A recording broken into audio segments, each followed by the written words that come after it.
So the DJI camera is actually your aux input, if you're looking for it. Is there no indication that it's muted? Like, does it just, you just click it and it doesn't make a noise or anything? If you look at the microphone, it'll be red. Oh, okay. Makes sense.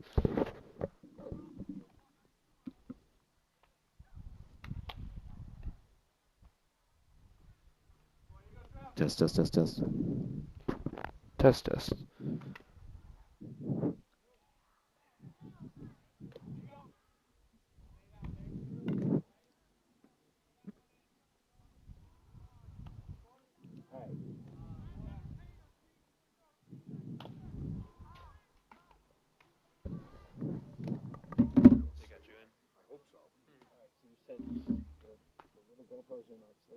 Yeah.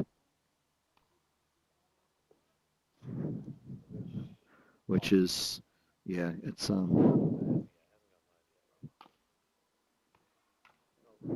right there.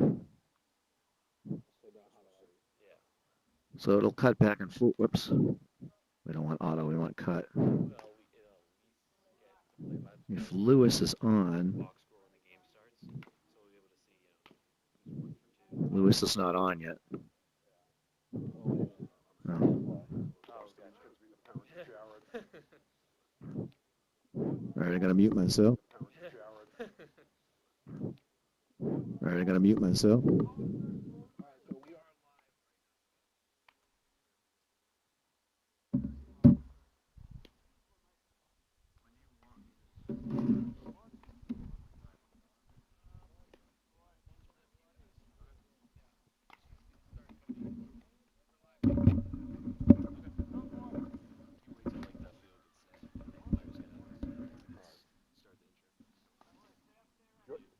Do they have us muted or we have to self-mute?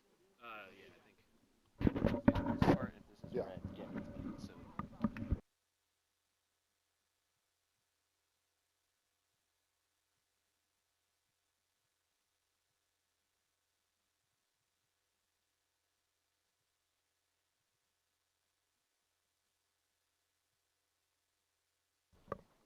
It's a chilly Wednesday afternoon from Ashland, Massachusetts, and welcome to Ashland Middle School.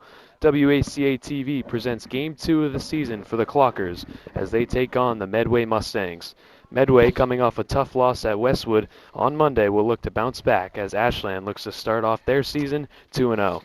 I'm Jacob Padula alongside my partner George Tubin. George, with first pitch momentarily, what are you looking forward to this afternoon? Well, Jacob, let me take one moment here and just give a big shout out to you. Stepping up to announce sports on WACA, big move, love it, welcome. Thank you very much, I appreciate it. Yeah, I've known Jacob and his family for I don't know how long, and I couldn't be happier to see you on the microphone. I think I coached you in baseball. You have, yeah. At some point in the past. Yeah. So yeah, you're no stranger to baseball, so that's great. So on behalf of the WACA team, welcome, and very excited to have you doing baseball and more sports in the future. That's awesome. I appreciate it. Thanks for having me. I'm ecstatic. All right, now back to the serious stuff. So Ashland, last year Ashland didn't quite make it into the playoffs. They had a pretty good year, but they started off weak, came on really strong, got a lot of wins. They had a play-in game, which they lost, so they never quite made it into the playoffs. But they're still here with some very strong talent. A lot of the team is still here. They lost Devin O'Brien, who was a senior, great hitter, great fielder. They lost Nolan Soderberg, who was also a strong hitter, a good pitcher. But they still have two players that are top 10 in Tri-Valley pitching in terms of ERA, and that's Chris Bradica and Jared Grumbaum. We have Chris Bradica here taking the mound today. How about that? 2025 TVO Large Pitcher of the Year and a first-team All-Star for Chris Bradica. One of the best in the business. He started March 30th against Hopkinton, went 5 innings, gave up 3 runs, only one of them earned, and struck out 7 as he looks to continue the strong start to the season as he throws ball 1 to the leadoff hitter. Yeah, Chris is he's definitely a top story for the Clockers this year. As he fires strike one, it's Adam Spallone, the right fielder for Medway. Yeah, Chris is like all in on baseball. He was a really good hockey player. He decided to focus all his energy on baseball, and he's 100% into it. And another As he beautiful goes strike there. Yeah, he really has some electric stuff, and it's great to see Ashland piggyback off his great starts. When you have him on the mound, you have to rely on the offense as much as if you had another guy going. As he gets a ground ball to shortstop there, Schreiber charges, and he couldn't make the play. Error on that play. It looked like it popped out of the glove of Michael Schreiber. Adam Spallone will reach on the error. And now Eli Kell, the shortstop, a sophomore. A lot of young players in this Medway lineup. Only one senior who is actually out today, Aiden Dukowski. He's been their best hitter so far this season, but not in the lineup. So relying on some younger talent. As that's a line drive into right field for a base hit. Spallone hits second, he'll stop there. Schreiber gets the cutoff. And a quick start for Medway. Runners on first and second. Yeah, it was a fastball right down the middle and just ripped over into right field. A benefit of a late swing there. Austin Turncliffe able to get it very quickly and get the ball in, so the runner couldn't advance to third base. It was good fielding play there by Austin. And you hope that a leadoff error doesn't come back to bite you early on here. Agreed.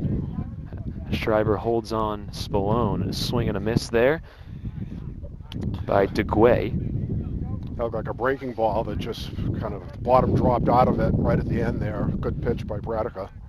Yeah, it's good for Bradica to have pitches that he can go to as his secondary that he can work off his fastball with. It makes him just such a great pitcher.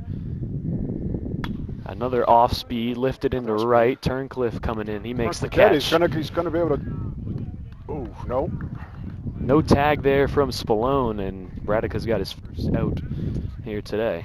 Good quick jump by Austin Turncliffe over in right field, able to get over to that ball. A little bit of wind too, so we'll see if that has any effect on the way the trajectory goes for some of these balls.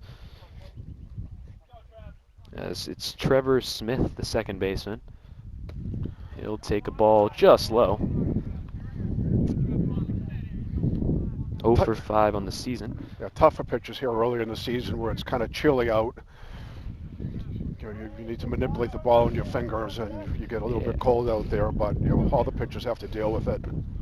Yeah, it's definitely a tough thing about pitching in Massachusetts. Hand gets numb, lose some grip on the ball, can cause some velocity issues, but hopefully no effect to that nature today.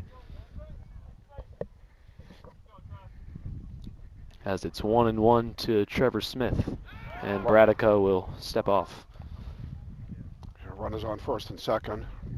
Love a double play ball here. Yeah.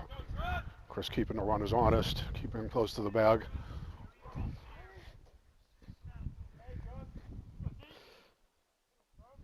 Here comes the 1-1. It's a pop up, and that'll go out of play. Way out of play. Hopefully it doesn't. As Ollie LaRoe at first base this afternoon. LaRoe might have been able to make a play on that ball, but I think they have out of bounds. It does look like that, yeah. He definitely wanted it, but Coach Mess was telling him no. Yeah, LaRoe's always another all-out player. He's in it to win it all the time. He's a great kid. And it's going to be a tough loss next year when they won't have him, as this one's That's out of play fouled too. Straight back. It stays 1-2 to Trevor Smith. You've got LaRoe at first. You've got the freshman Grady Clark at second base. Schreiber's at short, and another freshman. Or no, sorry, sophomore, Finn Connery. Yeah, Finn's a sophomore now. I always think of him as a freshman. They got a freshman behind the plate in Ryan Pasalacqua, as that one's outside and up. 2-2. Yeah, it's a big change for the team. Luke O'Brien, senior, was behind the plate. Luke was just a great catcher. Just, a big part of being a catcher is being a psychologist as well with your pitcher and being able to know what to say, know how to get your pitcher calm down and have him focus the right way. A little bit tougher for a freshman to be able to do that with a senior. But, again, I don't know Ryan, but he looks like he's up for the task. Yeah, I mean, it's obviously a big part of being a catcher is not just the offense, but it's the defense. You've got to be great on defense. That one's lined into center field for a base hit. Spallone coming to the plate. The throw is coming in. It's late. And down to second goes Trevor Smith with an RBI double. And Medway takes the lead. Good job there by Ian. That ball was hit deep in the center. He got it very quickly, threw it home. A very difficult throw. He was maybe 2 feet off to the left. And I think even if he got it right, it would have been tough. Yeah. Ian McCoy's been great, though. Had a few hits, or a couple hits in game 1 against Hopkinton. Center field, a tough position to play. You got to read balls. And just the outfield, it's big, so you've got to be able to move around out there. He definitely can. It's a ground ball to third. Connery will look back the runner, and the throw is in time for out number 2. Good job by Connery to corral it there in front of the grass. Smart play, too, to take a look over the runner and keep him honest. Get the ball to LaRoe. LaRoe did a good job of stretching out. I remember on LaRoe doing, splits on first base, catching balls, and double A ball. So he's got a lot of experience over there at first base. And now we've got the junior Evan Bossy, the DH today. One of 2 Bossies on the team. I assume his brother, Alex Bossy. There's a couple of players with the same last name. A couple Haveners, and a couple Bossies for Medway. First pitch from Bradica. Good stop there by Passalaqua. Yeah, that ball was down in the dirt. Pretty big backstop here, so with the runner on third, you want to keep that ball in front of you as best as you can. Already the 6th batter to face Bradica here in the first. 2 outs, 1-0 is upstairs. Yeah, that looked like a breaking ball that didn't release. Hung up high. It's actually kind of lucky there that the ball was thrown a little bit high, because a hanger like that is something that batters love. And that is the last thing you need here in the first inning. So 2-0 from Bradica. Ground ball really weak. Charging is Connery. He sets, he throws, and it's over the head of LaRoe, and a collision at first base. Both runners will score. And LaRoe is slow to get up. Looks like he'll be okay. Yeah, there was some interference there on first base, and umpire's going to allow the runners to take an additional base. And now Medway, 3-0.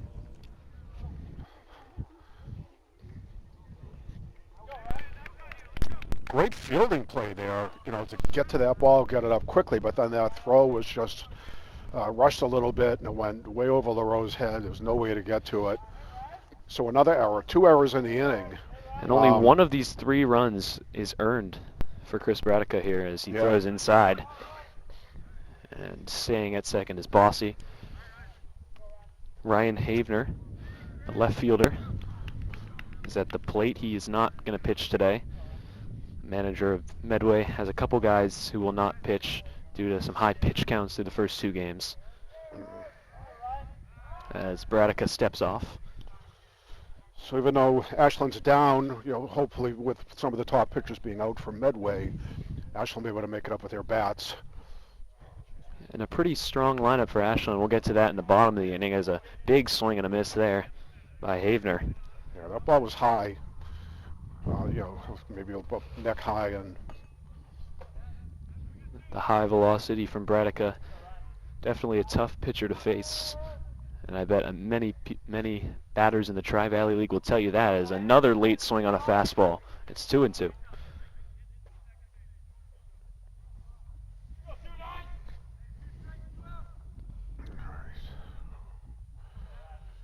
2 outs, man on second. 2-2. Just missed there. Missed. Ooh. Now, if this was MLB, they could have gone to ABS there, challenge right? that one. Fortunately, high school, not that tech savvy yet. Definitely not that sophisticated here at the Ashland, especially at the Ashland Middle School here where we are. Yeah, it seems like the middle school has just become a better place to play compared to the high school field, who trouble draining from all the wet weather we had over the winter. Yeah. And excuse me, now the count is full to Havener. Radica sets. It's a big pitch here. 3-2, swing and a miss. Blew a fastball right by him to end the first, the top of the first. But Medway scores 3. It's 3-0. 3-0 going into bottom of the first inning. And who do we have up for the Clockers? It's going to be the sophomore Finn Connery leading off with Ollie LaRoe batting behind him, and then Ollie's a captain along with Chris in the 3-hole. 3 straight captains. Michael Schreiber, the junior shortstop, will bat. Then Ian McCoyne with Jared Grumbum following him. Cordy Montross is the DH hitting for Ryan Pasalacqua. The freshman Grady Clark bats 8th, and Austin Turncliffe, the right fielder, will bat 9th. All right, that's a good lineup. Hopefully we get some balls in play, make something happen here. And it will be Charlie Hosmer, the junior, number 11, taking the mound for Medway. Has not pitched for them so far this season. They've had 5 guys pitch through the first 2 games. He'll make his first appearance. The coach, Medway coached a little bit before the game, and last season Medway had a couple of very strong pitchers who were, unfortunately for Medway, they were seniors and they graduated. You know, top tier Tri-Valley pitchers, and now they're going to have to dig a little bit deeper to the rest of the team to find somebody who could take their place. And again, a big opportunity for Ashland, as a couple guys can't pitch for Medway, including Michael Connor, who pitched 5 innings in 2 appearances, 126 pitches through those 5 innings. So they clearly want to use him as much as they can this season. Yeah, 126 pitches for, you know, early game in high school that's putting a lot on somebody. Most pros come out around 100, so 7 walks in those 5 innings as well. So maybe unfortunate that the Clockers can't see him today, but we'll see how Charlie Hosmer debuts.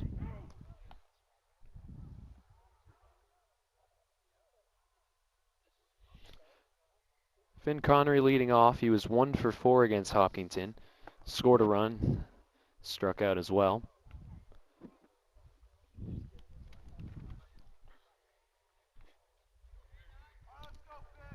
and we're ready. And that's Alex Bossy behind the plate, the other Bossy. As Finn will dig in from the left side of the plate.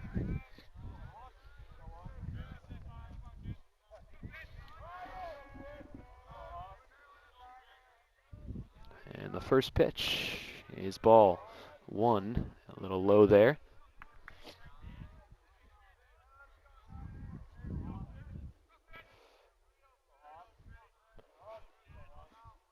Here comes the 1-0 to Finn Connery. That one is spiked there by Hosmer, 2-0. As Ashland just trying to chip away here, a 3-0 deficit early. But a lot of power in this lineup, a lot of contact as well. They can get on base. As that's upstairs. 3-0 to Finn Connery. Hosmer having a hard time finding the strike zone here. Low on 2 pitches, high on 1. In his first game action of the season, so we'll see how that fares for him, as it's ball 4. 4 straight balls to Finn Connery. He will take first base and bring up the captain, one of the 4 captains on this Ashland team, Ollie LaRoe. Was 2 for 4 with a double and a run against Hopkinton. So Coach Messer wants him at the top of the lineup, as Hosmer will check on Connery at first. Always showing good sportsmanship, coming up to the plate, shaking the umpire's hand, and thanking him for what he does. That's very respectful of him. Trying to get on the umpire's good side, as that one is spiked again by Hosmer. Hosmer hasn't thrown a strike yet. No. Ashland showing some patience. You can get your base runners any way they come. 'cause it's 1-0. That's There the we first go. strike of the afternoon for Hosmer. Yeah, being down 3 at, first inning is really nothing. Especially at high school, anything can happen. Right. Being down 3 going into the last inning, that's a different story. As another check on to Connery at first, back in safe. And obviously with Chris Braddock on the mound, you feel a little safer. Yeah. He could easily lock in and finish five strong innings like he did in Hopkinton, as that one's going to hit Oliver LaRoe. So he's going to take his base, so a little bit wild from Hosmer. Yeah, put 2 runners on base without a hit. 1 walk, 1 hit batter. Not the start I think Medway was looking for. Now Medway coach is going to go out and they're going to have a little chat. It might be because of the man who's stepping up to the plate, Chris Braddock, the pitcher today. He went 3 for 4, 2 doubles, 2 runs, 2 RBI against Hopkinton. And he is a dangerous hitter, so you definitely want to be careful with him. He is. I think on the first game he went 3 for 4 or something like that. 3 for 4, yeah. Yeah, actually did very well. I think Medway's weak spot and what they're going to have to work on is their pitching. Yeah, it seems like they walk a lot of batters, and that's definitely not a recipe for success, especially at the high school level. Yes, completely agree. Let's see. Chris Radica, obviously a captain, as we mentioned, a all-star last year in the TVL Large Pitcher of the Year. Well-deserved. Connery's at second, and LaRoe's at first, and that's another ball from Hosmer. Radical lefty, so the lineup starts lefty, righty, lefty. I think Schreiber's a righty, so I don't know if there's any seems like a good mix there. Strategy that the coach has to mix it that way, but as Bossy's going to go to the mound and walk the ball out, just trying to get his pitcher in the right headspace here.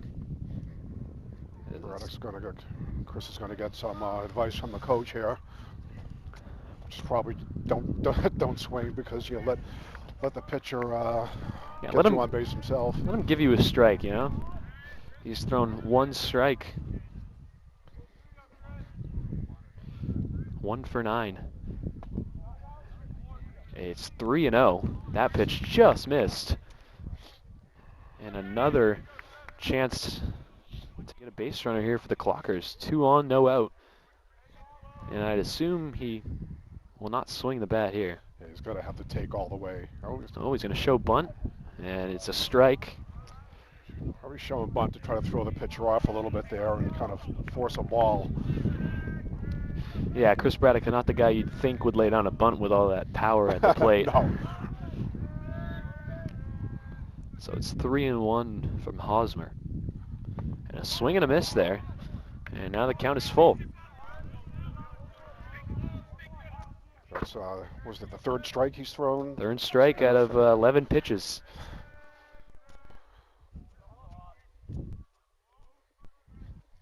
Three-two to Braddock. That is ball 4.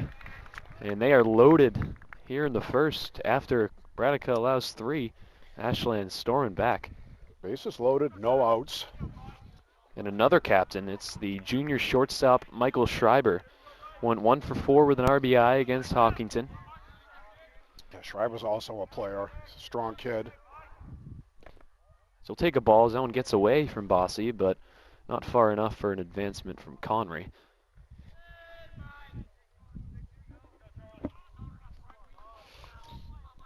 And again, you're just waiting for him to start consistently throwing strikes. It's a question of whether or not you'd swing the bat until he shows you he can pound the zone.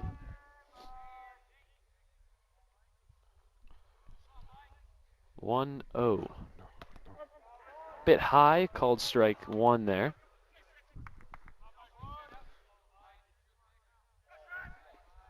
Connery's at 3rd, LaRoe at 2nd, Braddock at 1st, no outs. 1-1. 2-1, just missed outside. Just missed outside.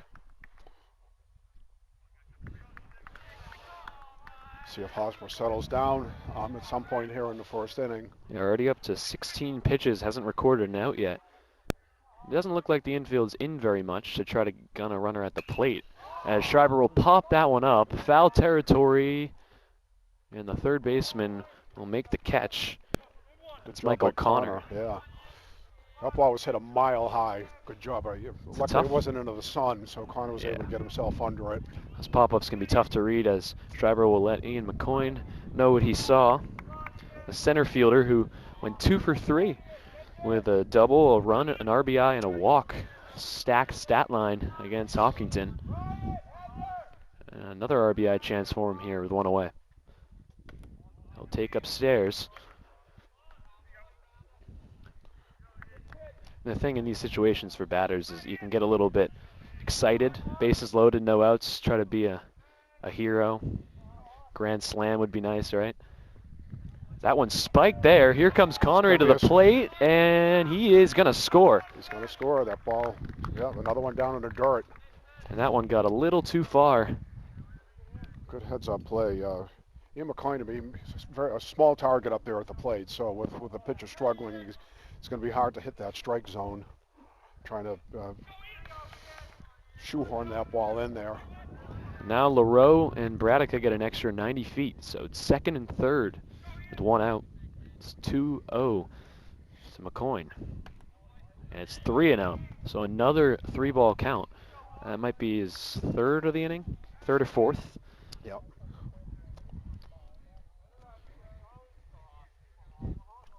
Jared Grumbum waits on deck. And another walk. Wow. What's our ball to strike ratio here? It Do we have that? is 5 strikes out of 21 pitches. Wow. And he's walked 3, given up a run. As Jared Grumbum will come to the plate. He was 0 for 4 against Hopkinton, playing left field this afternoon. Ooh, backed him off the plate there. Hosmer continues to struggle finding the zone. And it's 1-0 to Jared.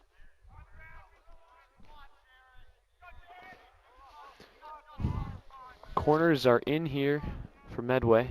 Force play at the plate in order. 1-0.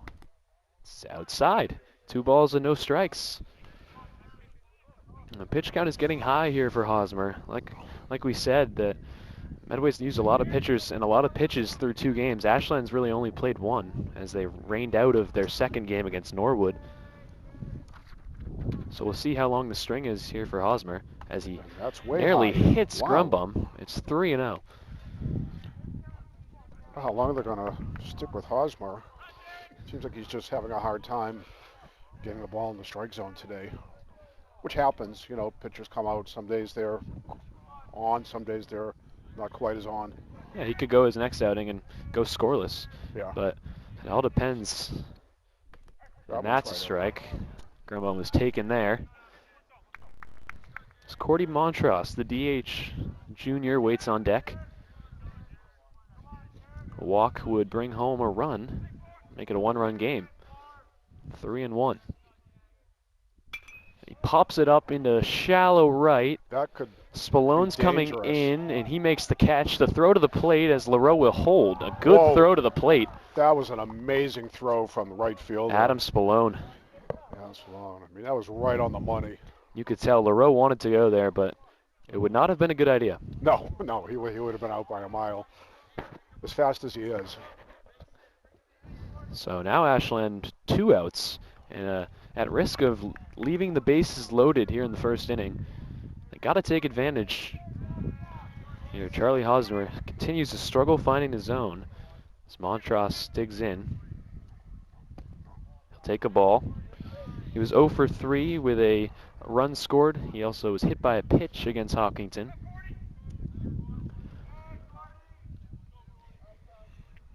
With LaRoe at third base, Bradica at second, and Ian McCoy at first. 1-0, fouled straight back. Straight back into the cage. It's 1-1.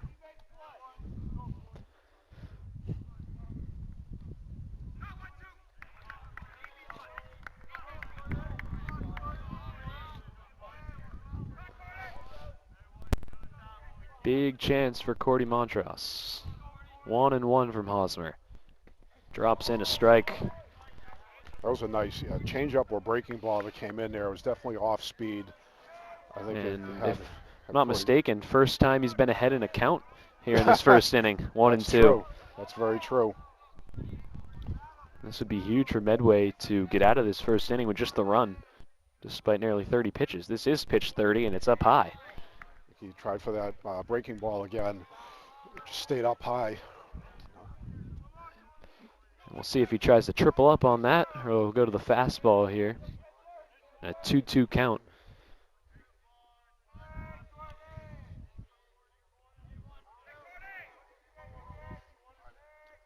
He'll foul that one down the first baseline onto the turf.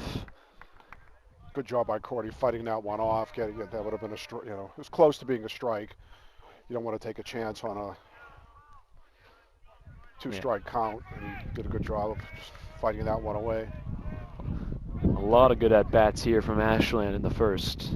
2-2 to Montrose, and it hits him again. Wow. Second straight game he's been nailed by a pitch, as LaRoe will score, and it's a one-run game. Little stinger there. And all these runs. As Coach Messer will go to check on Montrose. Looked like he was hit on the left shoulder there. Like a fastball. These runs scored on walks and errors and no hits. Very few hits. How you doing?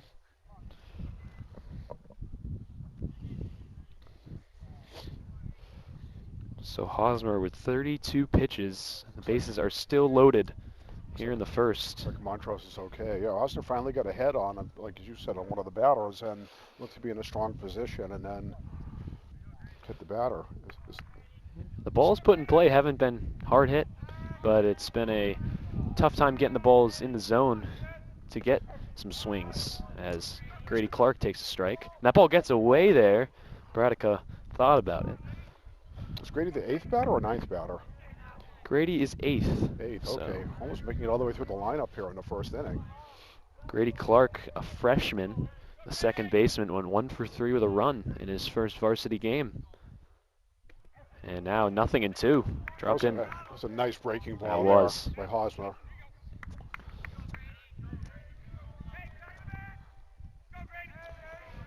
Hosmer, Medway's thinking they're at the bottom of the inning. Take advantage. He grounds it to shortstop. Throw to first is in time. A nice play there by Eli Kell to get out of the inning. And the Ashland Clockers will leave the bases loaded despite getting 2 runs. Yeah, it's kind of surprising with as many Clockers that got walked or hit and got on base that they were only able to get 2 runs out of that inning. But they brought it within 1 run, which is great. Exactly what they were looking to do, and looking to continue now in the next few innings. Let's see if Chris can come in and shut the team down as he goes into the bottom part of the order for Medway.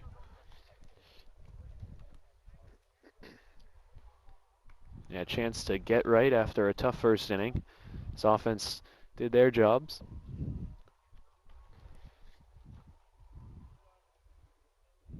Yeah, especially here early in the season, it takes maybe an inning or 2 to get yourself loose and into the game and ready to go.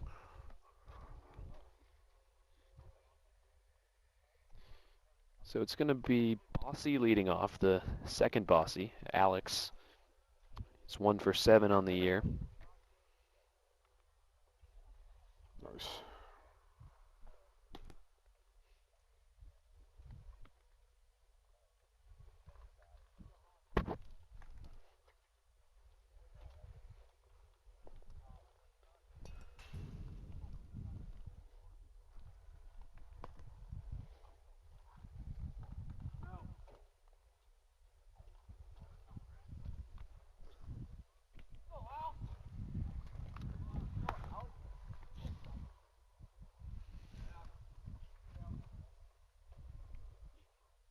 We were talking about playoff games earlier. Medway won their play-in game against number 43 Neshoba Valley Tech last year, 11-1. and lost to Arlington Catholic, the number 11 school, 7-2. Their second game. They were just a game better than Ashland, 13-10. Ashland was 12-10 as Bossy takes upstairs as we begin the second inning. It's Bossy, then Garvin, and back to the top of the lineup for Medway. And it's now 2-0.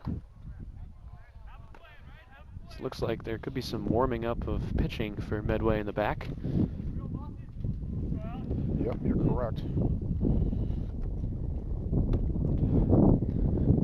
2-0 to Bradica, or from Bradica, is low and inside. It's 3-0.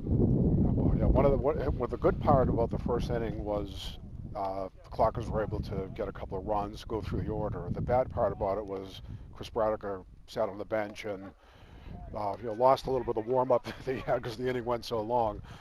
So now he's got to get back out there and get himself back into it.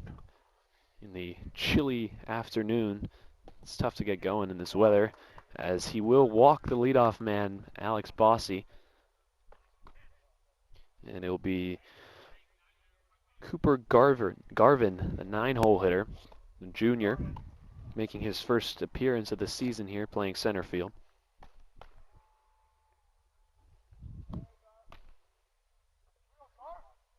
The top of the lineup looming. First pitch is fouled away.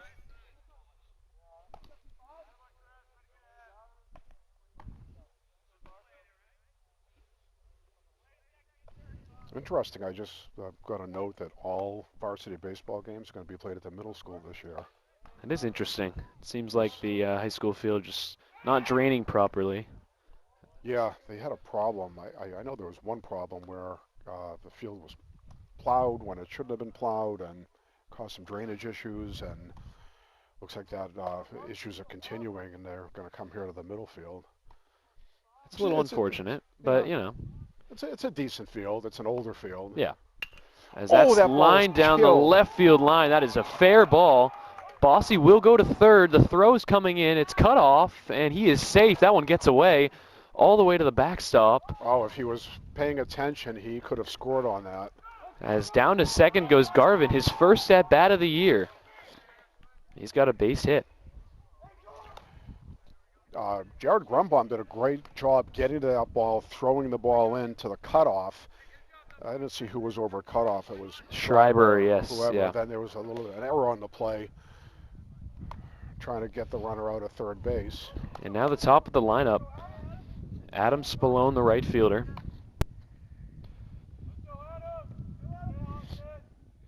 Second and third. He grounds that one to short. Schreiber has it. The runner will score as he gets the out at first. So an RBI ground out for Spallone. Schreiber was able to hold the runner on second where he is. So the runner on second did not advance to third base, but a run did score. And they got an out. Now for Ashland, that's a few errors early on. A little bit of sloppy defense as Eli Kell steps in for the second time. He's 1 for 1 and a base hit his first time. Takes upstairs. I was thinking about it, and he almost pulled the trigger, and then he stopped and took a ball.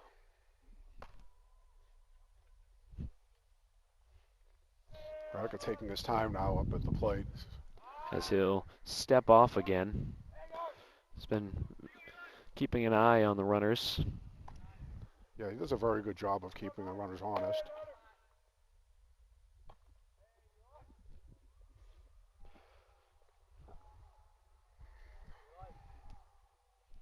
Eli Kell also scored in the first inning. That's upstairs. Yeah, breaking ball that kind of hung up high. 2-0 here to the Medway shortstop.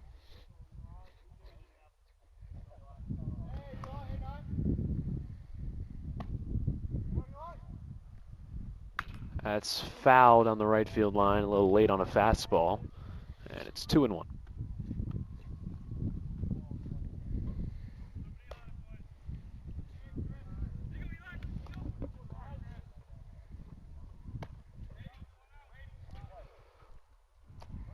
Chris up there, he's slowing down, taking his time. You know, you'll see some pitchers rush if things aren't going their way, get a little bit out of sorts. But you know, Chris knows how to get his head back where it needs to be.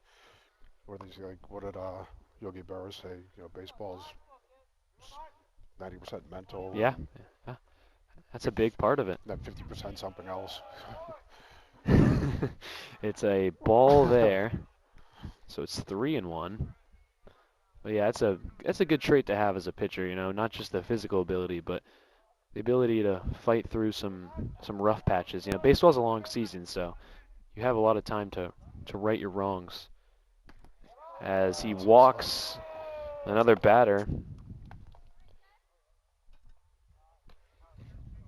So Eli Kell will take his base. And there's going to be runners on first and second here with 1 out. Jackson DeGuay will bat. He's 0 for 1. DeGuay's a big kid. One of the captains here. Yeah. He is a big kid. Looks like a very tall kid. Looks like he just ripped the ball over the fence easily. Power on power here with Chris on the mound, right? Good stuff. As that one's upstairs.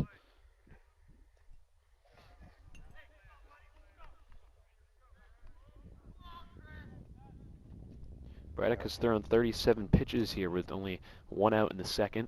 That's another thing to keep an eye on. Threw 88 against Hopkinton in 5 innings. There's a good stop there by Pasalacqua. Eli Kell took a break to second for a quick moment.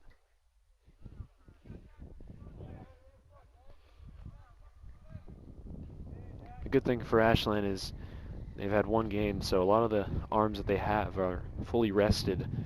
Michael Schreiber, the only other arm to go. Yeah, I think their second game, they got like into the second inning and it was rained out, so they didn't really have a chance to play too much. But I think they sort of got lucky. It was like a bases loaded situation, not a lot of outs, and then the game got rained out. So they'll have to either continue the game or make it up at some point. I believe they'll continue it. I think Jerry Grumbaum was the pitcher, the Yes. starter. As another walk there, non-competitive at bat against DeGuay. The bases are loaded with 1 out here as Coach Messer's going to go have a chat on the mound as the infield will come in. Yeah, this is that situation where I think back to Luke O'Brien and how he would handle a pitcher that starts throwing a lot of balls and how he'd go out and he'd have conversations himself without the coach having to come out, and that's so important, especially in high school baseball, to have that communication and that confidence that a catcher has to be able to go out and take care of his pitcher. But Messer's smart move, getting out early on and having that quick conversation with Chris, who could turn this around in a second. Oh, yeah, all you need is ground ball, get a couple outs here, double play in order. But yeah, it's definitely great to have a catcher and pitcher be able to communicate.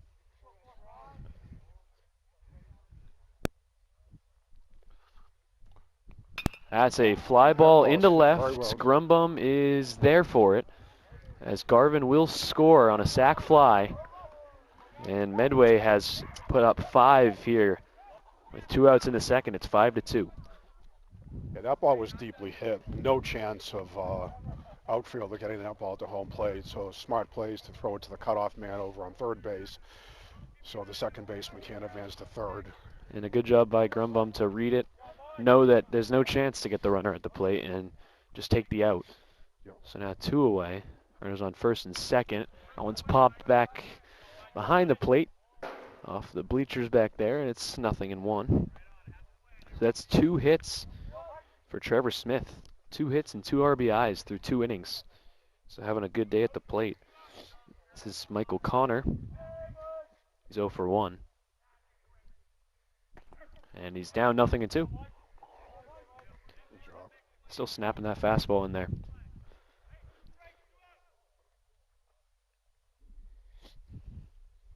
Ashland will have Turncliffe in the top of the lineup in their half of the second. So both teams going through the lineups pretty quick. A lot of base runners. That one's way upstairs. Good job by Pasalacqua to get up there. Pasalakwas look really good behind the plate for a freshman back there. Yeah, Connor has a huge strike zone here, but he's also one of the top hitters on the team. One of the top hitters and pitchers. And pitchers. On a team that only has one senior who's not playing today. And that is strike 3. First K or second K. Yeah, Connor thought that was inside, or tried to make it appear like it was inside. Try to back off the plate there. Yeah. So Bradica will leave a couple, but it's 5-2 Medway. A lot of action here in the game, at least. You know, it's a good first game to have. Yeah, excited for the fans. Oh, yeah. To see a lot of runners, a lot of balls in play. Large crowd down the right field line here. The middle school. The only problem with the middle school is there's really no benches to sit in, and dugouts, no covers on those. Right, nothing. Very, very bare bones. They used to have dugouts, right? They and then did, they yeah. got destroyed in the storm or something. Something like that. Yeah, they were definitely pretty old. And they got a big outfield here. I've never seen a ball leave this yard. Although there's definitely some kids on both these teams who could probably do it. Yeah. And despite 7 runs, it's only been 4 hits, and they've all been for Medway. 7 runs total combined here. Bottom, yeah.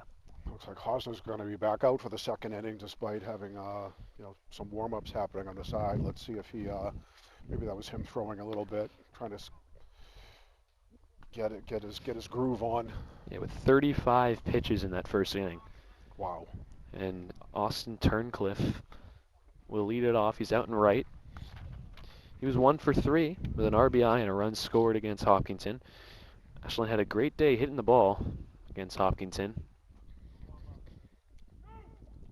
Turncliffe's in your class, right? Yes, he is a junior. Hopkinton's had some notable scores though. They beat Bishop Feenan 5-4, and I don't know if you've heard Brody Bamelli, a lefty 6'9", throws 100 miles an hour for Bishop Feenan. Averaged 40 points and 20 rebounds in basketball, and is projected to be drafted out of high school. Wow. Struck out all 6 batters. He got out against Hopkinton, but walked 3 and gave up a couple runs. Unfortunately, Ashland doesn't play them. It would be fun to watch. That would be, as Turncliffe flies that one to center field, but Garvin barely has to move for it. He's got out number 1 on the first pitch of the inning. Wow. Yeah, first pitch strike, and Turncliffe turned on it quickly. Got great wood on that ball, but just hit right at the center fielder. But good job by Turncliffe, just turning and making contact with that fastball. That was a first pitch strike there for Hosmer. I don't think he did that at all in the first inning, so we'll see if he's turning the page here as the lineup turns as well. That one's in the dirt there. And as soon as you say that, yeah, I jinxed him. Finn Connery. He walked and scored in the first inning, as many Clockers did. But Hopkinton also beat Milford 27-1. And Ashland beat him, so. Wow. Some quick Tri-Valley League play early on in the season. It's always good to get those wins. As that's popped up, and it's going to be out of play behind the fence. And now it's 1-2. Right over in the Ashland bench.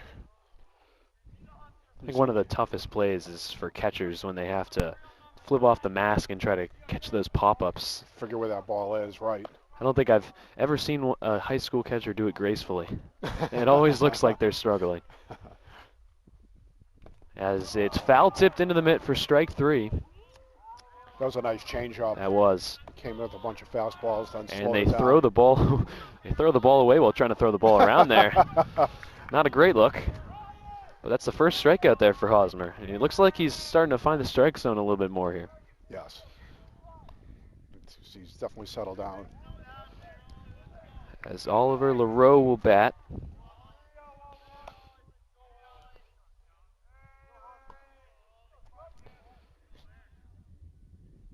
That's upstairs.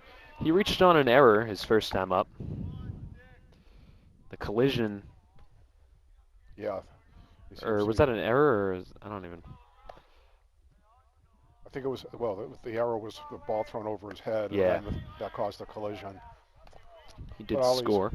a hockey player, so he's Oh, yeah. he's very used to collisions. Didn't even feel it. He probably was excited for it. Yeah. That's a strike there. It's 2-1 here to LaRoe. Yeah, I don't have stats in front of it. I remember from last season, LaRoe was very good at taking pitchers deep into account. You know, he always had at least 5, 6, 7. That one's popped straight back near us. Ooh, very close to the van there. Yeah, almost hit the production van. I don't even know if you'd notice it, though, if it made a dent on that thing.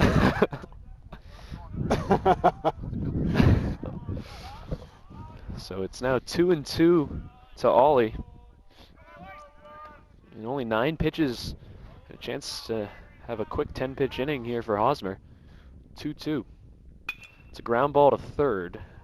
Scooped up by Connor and a bullet to first. And a 1-2-3 inning for Hosmer.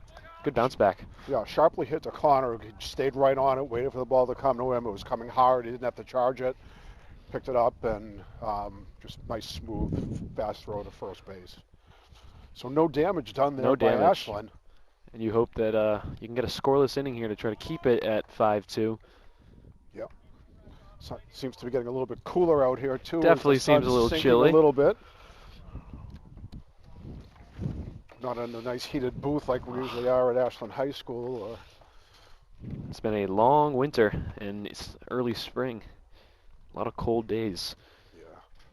This is usually the cold, rainy part of the year. Yep. You know, where always happens with baseball. You know, it starts here in New England, starts in April, and it's always just terrible weather for the first month. And then you get to the end and it's scorching. Right. It's one or the other. Yep. So Bradica will start the third inning. 45 pitches. He's given up 4 hits, 5 runs. Only 3 of them earned, though. 3 walks and a couple strikeouts. What's Hosmer at first pitch count? He's at 45. So Bradica's at 45 after. They're actually at the same. Yeah, after 2 innings. 45 pitches each. Yeah, that last inning really helped Hosmer. Yeah, I know. We gave him a little push. Interesting too, you know, Chris has a long sleeve shirt on under his uniform where Hosmer came out bare arm. You know, this weather's getting cooler. You think as a pitcher you'd want to keep yourself as warm as possible. Definitely, but yeah. Some people just don't like the feel of a shirt on their arms. It's all Could be a superstition thing too, right? Pitch better with short sleeves. Yes. Yeah, we won the last game without a shirt, so let's try to go that way this game. Yeah, quite a few Ashland Clockers with the red long sleeves under the jerseys. Seems to be a fashion look there. Right, matches the red, right? Mm-hmm. Exactly. Is that one shot into right field for a base hit? And a good swing. That's Evan Bossy there. Yeah, just made contact with that ball. Got the, you know, wasn't a super powerful swing, but he got the bat on the ball and let the ball ride right through the hole between first and second base and got it into right field. 1 for 2 afternoon for Bossy. He's the DH, so you need him to provide at the plate. As Ryan Havener will swing and miss. Big cut there. Havener's 0 for 1. He struck out his first time up. One of the 2 strikeouts that Bradica has this afternoon. Where are we in the order? We are at the 7 spot. 7 spot, okay. As Bradica checks on Bossy at first. Yeah, so 3rd inning here, and it looks like the top of the lineup for Medway could be batting for the 3rd time through 3 innings.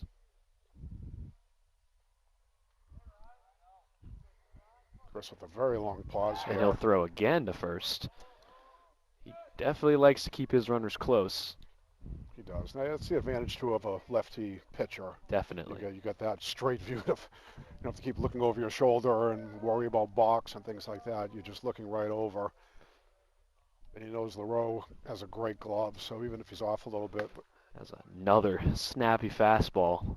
0-2. Yeah, we haven't seen anyone try to steal a base yet. There's been a lot of traffic on the bases, not much opportunity for stolen bases. It's very true.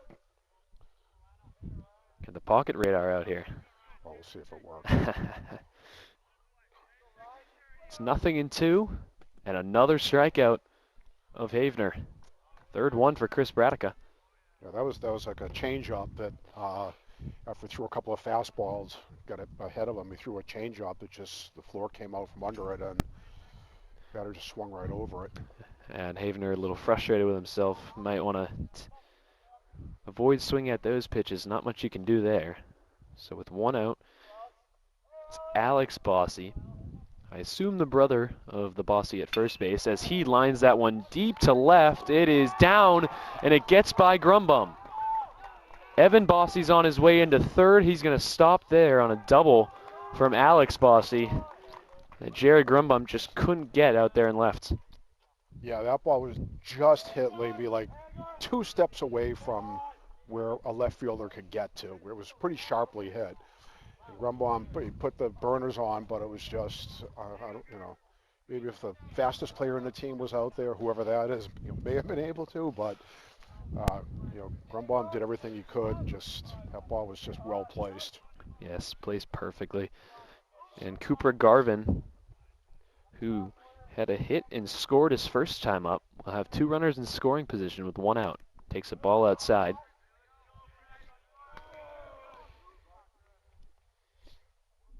So Bossy has reached base, Alex Bossy has reached base twice, a double and a walk. Yep, first base is open. And the infield is in here, trying to avoid another run as that one's trickled foul. It's a ball and a strike. It's not a breaking ball there. A little out in front. And the Bossy was able to turn quickly on. And the top of the lineup again looming here for Medway, as Bradica has eclipsed 50 pitches here early in the third. It's 1-1 here to Garvin. And he'll fly that one well struck to center field. McCoy going back, and he's got it. Both runners will tag and advance. Another run for Medway, and a sac fly for Garvin. It is 6-2 with 2 away. That was deeply hit into right center field, and Ian was able to get back to it. It wasn't too far away from him, but he took him way, way back. So easy opportunity for the runners to tag up, especially going from second to third and third to home. It may have been different if it was from first to second. As Spallone skies that one deep to left, Grumbum near the line. He's got it. Nice job. And they limit the damage to just the 1 run. But after 2.5, it is Medway 6, Ashland 2. That was a good swing there by Spallone, but Grumbum, they've had some good routes out there. Yeah, the outfielders are getting a lot of action, a little bit more action than I would expect with Chris Bradica pitching. But that ball, that ball had a lot of air under it, and Jared was way over to the left field line when he caught up to that one and was able to make an easy out. And it appears Hosmer will come on for the third.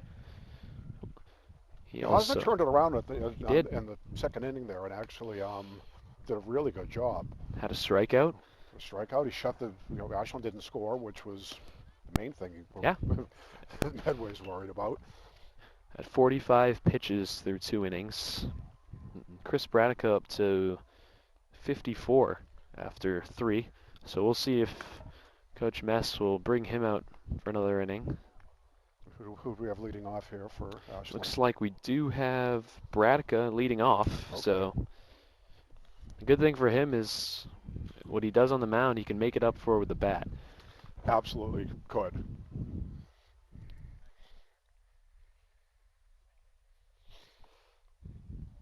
It seems like the catcher, Bossy, is wearing a wire in his ear. I don't know if that's a pitch comm that Medway has installed.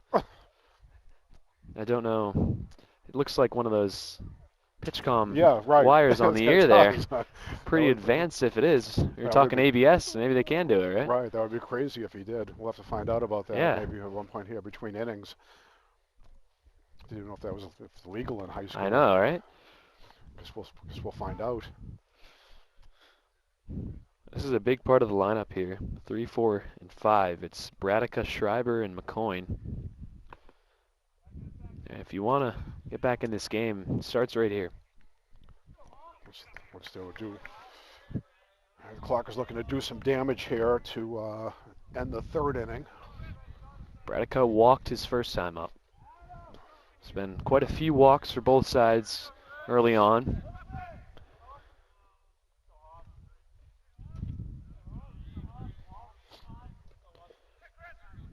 We'll see how Hosmer fares here in his third inning.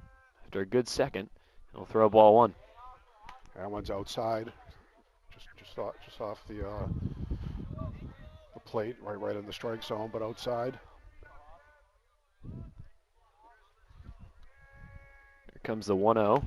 That one's fouled back.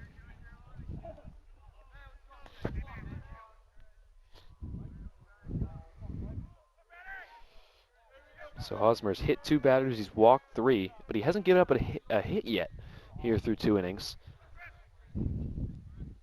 See if that changes. 2 balls and a strike.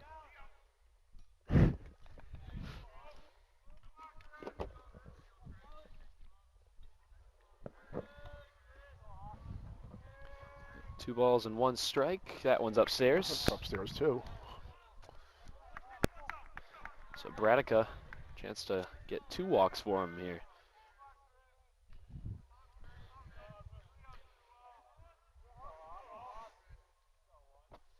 (3-1) is popped straight up and back, and that is going to be out of play. So a full count. Another ball dropping into the Ashland bench area. We'll see if Ashland can finally get a hit here. Hasn't been a lot of pitches to hit yet, but Hosmer's starting to find his own a little bit better here. 3-2, and he strikes out Bradica. Wow, that's a nice pitch down at the bottom part of the plate. That's his second strikeout. As he battles back from 3-1 there. Now Michael Schreiber will bat. Now after going with the lefty Bradica, he's got the righty Schreiber.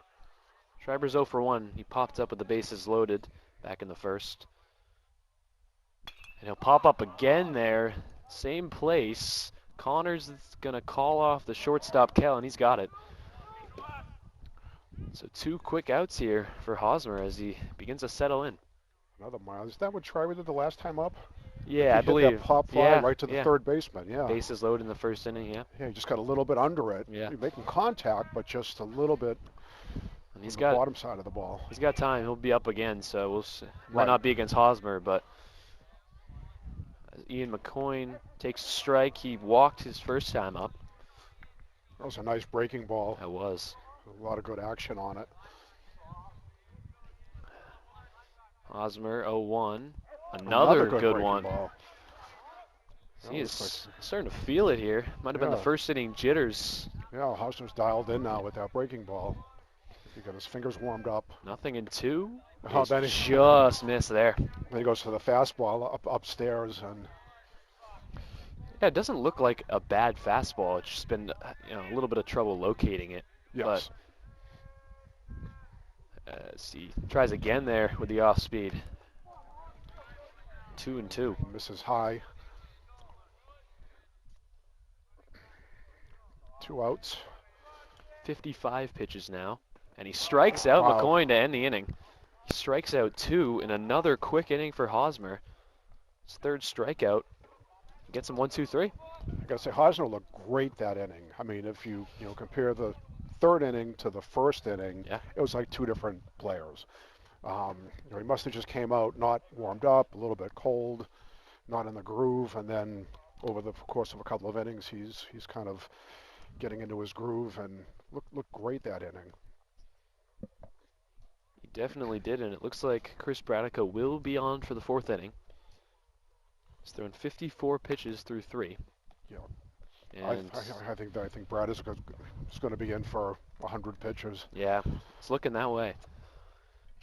unless the game gets away one way or the other. Yeah. Yeah, definitely. It's still within reach, as Hosmer's pitch count keeps rising. 4-run lead for Medway. It'll be interesting to see what happens with the pitching staff. We know we have Chris Bradico. We know Jared Grumbaum's also a very capable pitcher. He also was, top TVL pitcher last year. LaRoe, the year before last year, was pitching great. Last year, I don't know if he had an injury, but Yep. it wasn't quite the same as he was the year before. Cordy Montross started last year really well, then he got injured. I know from early in the season. Personal experience, I know Austin Turncliffe is also a pretty reliable arm. Yep.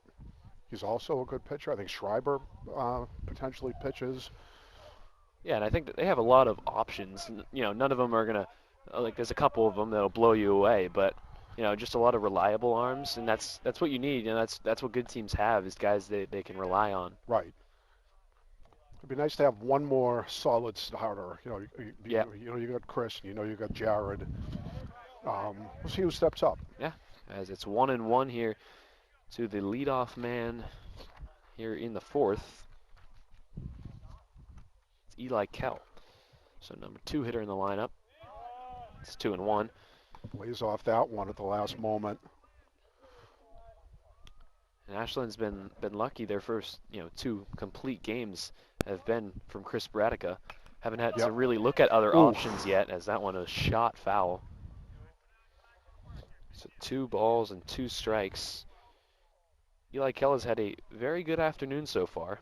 He's got a hit and a run. He's also walked. So chance to get on base for the 3rd time against Bradica, which is not common, as he'll chop it foul. No. Made contact though. Kept himself alive there on that pitch.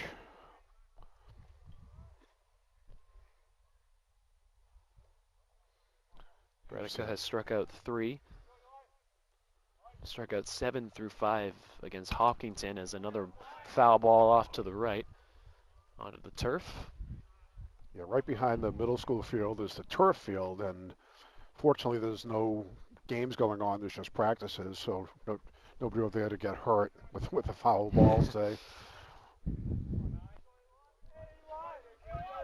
So 2 balls and 2 strikes still here to Eli Kell. And it's upstairs, laid off at full count. And it's DeGuay on deck, Jackson DeGuay.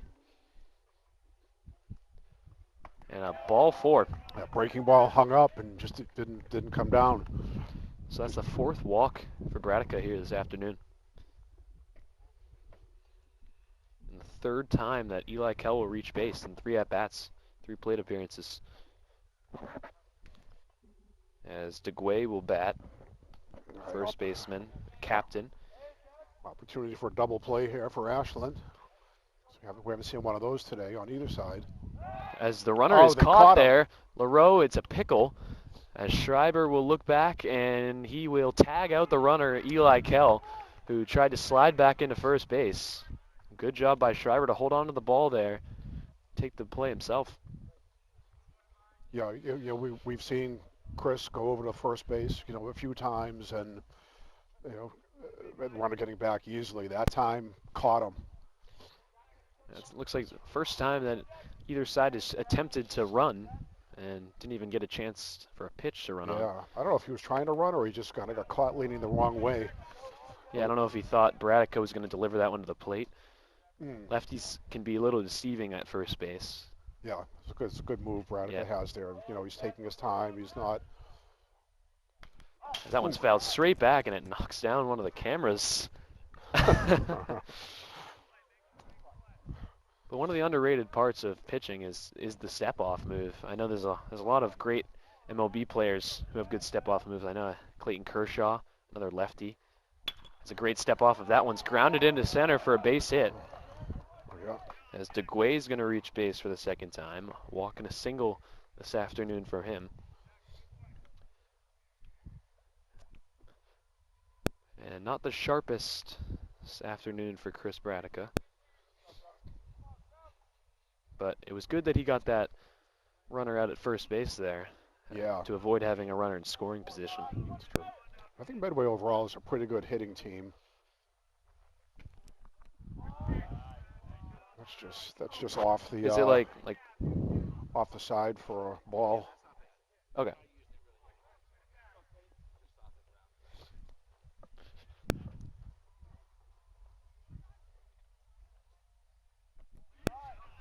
Ball So 2. It's Trevor Smith at the plate, the second baseman. He's 1 for 2, scored a run. Also has 2 RBI on the day.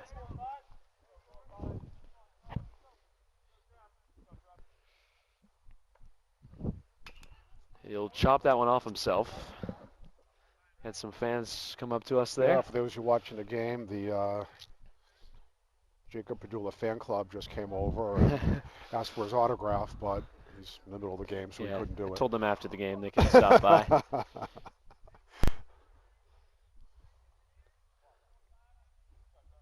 If you're just joining us, it's a 6-2 Medway lead here in the 4th. It's 2-1 Trevor Smith. Another throw over from Bradica. I think the Medway runners are going to be a little bit more careful with we have not leading the wrong way. Yeah, we have not seen a lot of big leads.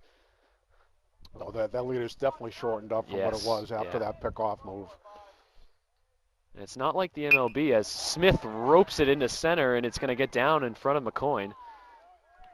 As DeGuay gets to second, Trevor Smith, 2-hit afternoon. I was going to say, it's not like the MLB where you can only have 2 step-offs per at-bat. Right. You can get as many as you want here in high school, so Chris definitely uses them. So now here comes the third baseman. It's Connor, Michael Connor.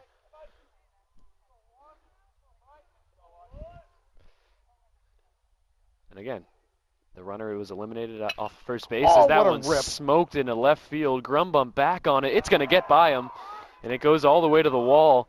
DeGuay will get the wave. He's coming home, and there will be no throw to third on a double from Michael Connor. Another ball that just was out of reach from Grumbum. I thought that may have been one of the first home runs we've seen here at the middle school. I mean, that ball was he crushed that ball. It was a fastball, and he hit it really well. And it's a very deep outfield. The fence is way out there, so it didn't make it over. But when I left the bat, I thought it was going to. But it was a double. Yeah. And now second and third. Connery's in at third base on the grass. That one's ball 1. It's Evan Bossy, the catcher. 1 for 2 with a run scored this afternoon.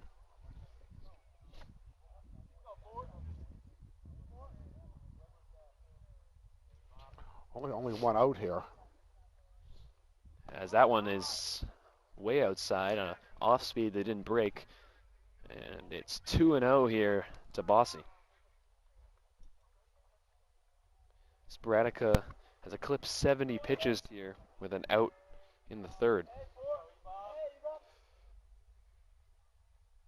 As that one's grounded weakly, first base line, LaRoe bobbles it, and then he couldn't pick it up. He didn't see the ball.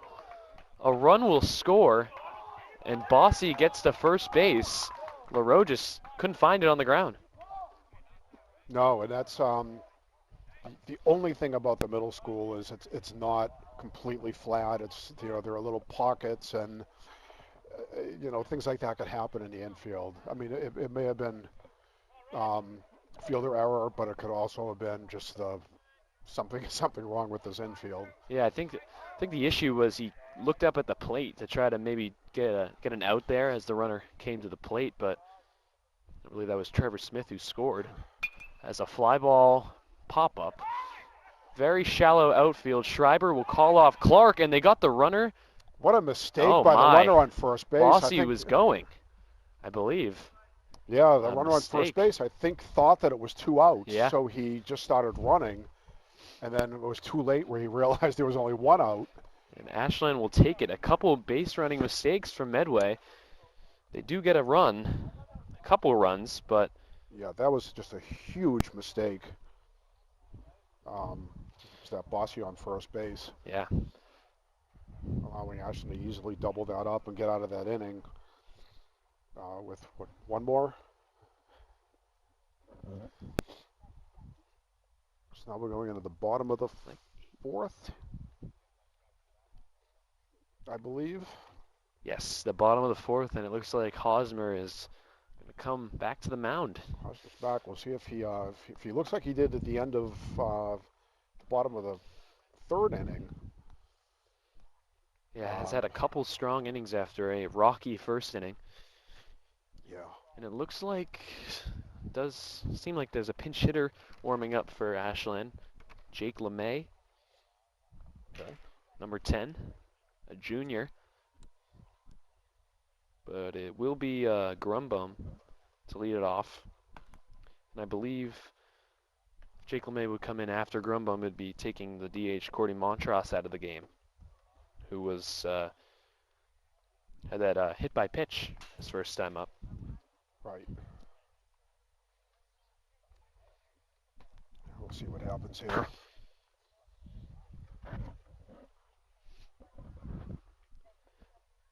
But any runs here in the inning would be appreciated. Yeah. You're down by 6, so you got to chip away. Yeah, the Clockers are going to have to start making contact, putting balls in play, making something happen. Try to at least start scratching back at this. You don't want to, be down 6 runs as you get into the later part of the game. So even picking up a couple here would be important. Yeah, and I think it's, some teams try too hard to get them all back in one inning, and you've got the 4th, 5th, 6th, and 7th inning, so just getting 1 or 2 runs here. You don't have to swing, for doubles and Agreed. And all this, patient at bats, get on base, try to replicate that first inning, They still haven't had a hit all game. Medway has 9 hits. So Grumbum will lead off, and he'll take a ball. Jared's 0 for 1.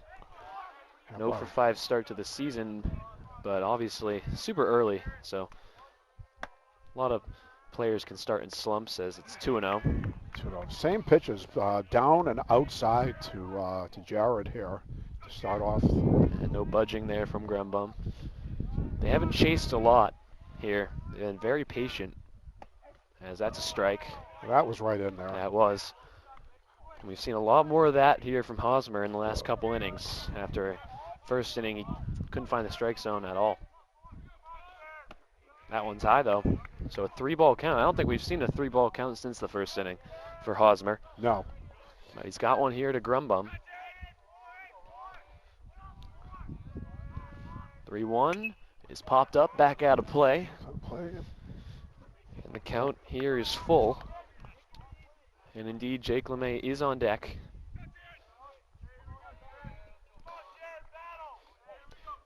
The guys in the starting lineup were the only ones to play against Hopkinton, so anyone who comes off the bench will be making their first appearance of the season, as Jared will take ball 4. So Bosty's going to walk his 4th batter of the game. 4 batters, 2 hit by pitches, no hits. And the manager, or the pitching coach for Medway, going to come out, managed by Mike Coppinger.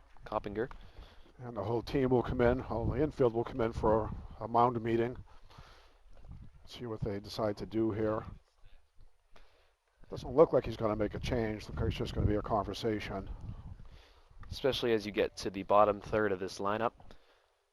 Yeah, he's going to suggest probably just throwing strikes. Yep. Let your infield, let your fielders do what they do. And we'll see if he does get back to the top of the lineup in this inning. We'll see if that's it for him. He's thrown 63 pitches. Nobody warming up, though, for Yeah, it doesn't seem like Medway, so no urgency yet. So with a 6-run lead, a little bit of a longer leash. We thought first inning was going to be it for Hosmer, but he's come back strong as LeMay takes a ball. So he'll take over Cordy's DHing role. An outfielder by trade, but will be the designated hitter, and it's 2-0. Another ball out low and outside. He's throwing a lot of these balls low and outside. Yeah. Hasn't tried to make a switch here in this inning. A lot of the same pitches. Grumbum on it first. 2-0 to LeMay. Yeah, That's that's a right down the strike. middle. And That was- I think that's a good take, though. Let him show he can get the strikes back in the zone. Right. They've been ahead in a lot of counts here this afternoon, and it's 3-1. So back-to-back 3-ball counts. That one was just high.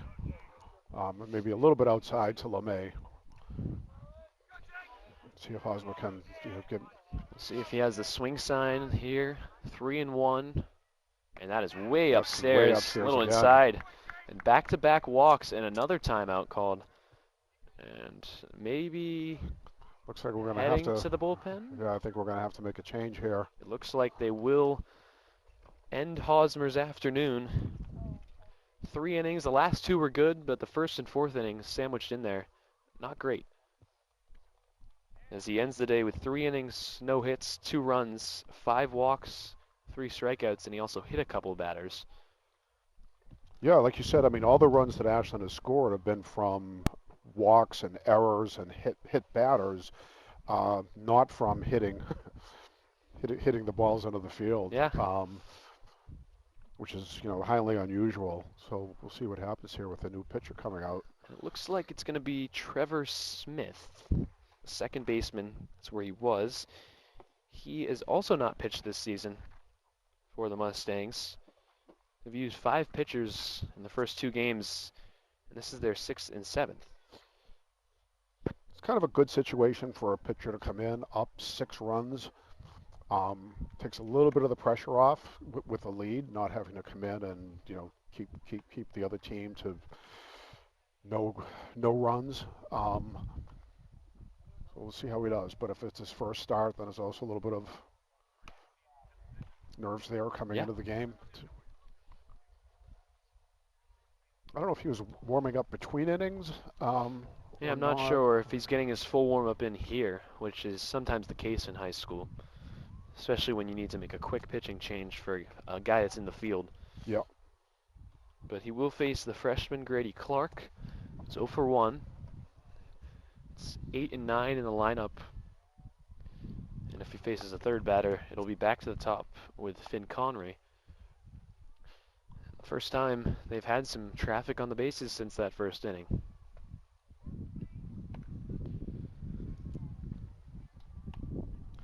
And still no outs, with runners on first and second. That's going to be the warm-up pretty much. Yeah, thrown into a sticky situation here. Again, first time out this year on the mound, so not a lot of insight on him.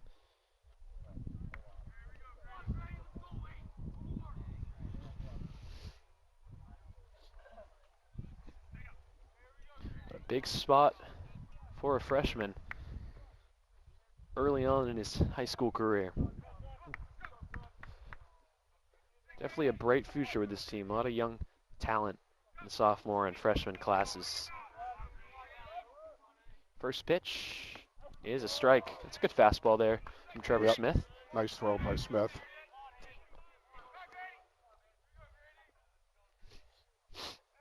As 2 board here. Grumbum and LeMay. Grady, oh, it's off the pitcher, and it looks like it'll be an infield hit. Looked like it ricocheted off the leg of Smith. It did. I don't know if it went off his glove or another. He looking like, yeah, looks like he's limping a little bit there as the coach is going to go out and check on him. Yeah, it was just very sharply hit. Not a lot of time for him to react. I may have hit his foot. And the first batter against Trevor Smith is the first Ashland hit of the game. And a big spot for Austin Turncliffe, the 9-hole hitter here, with the bases loaded and nobody out. Just get on base, try to get some runs home here. Austin had a great contact on a very deep fly ball on his first at bat. Yeah, first pitch swinging there to center. As they're going to let Trevor Smith get a couple pitches to make sure he's okay with that leg there. Yeah, so he says he's okay. It's a sharp ground ball there from Grady Clark. Don't know if the pitcher wasn't there, if it would have got up the middle or not, but he'll take a base hit there.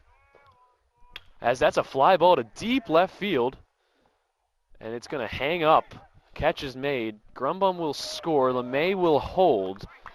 Was another good swing there from Turncliffe and an unfortunate out. Well, great sacrifice fly, though, to get the runner in from third base. Good fielding there by Heavener out in left field, get under the ball and throw the ball in so that second baseman did advance to third. Nothing you could do about that guy on third going home. Just a unlucky day. 2 pitches seen and 2 deep flyouts for Austin Turncliffe. But he'll take the RBI there. Yeah, great sac fly. Ashland would love to do a little more damage, but again, 1 run, that's chipping away.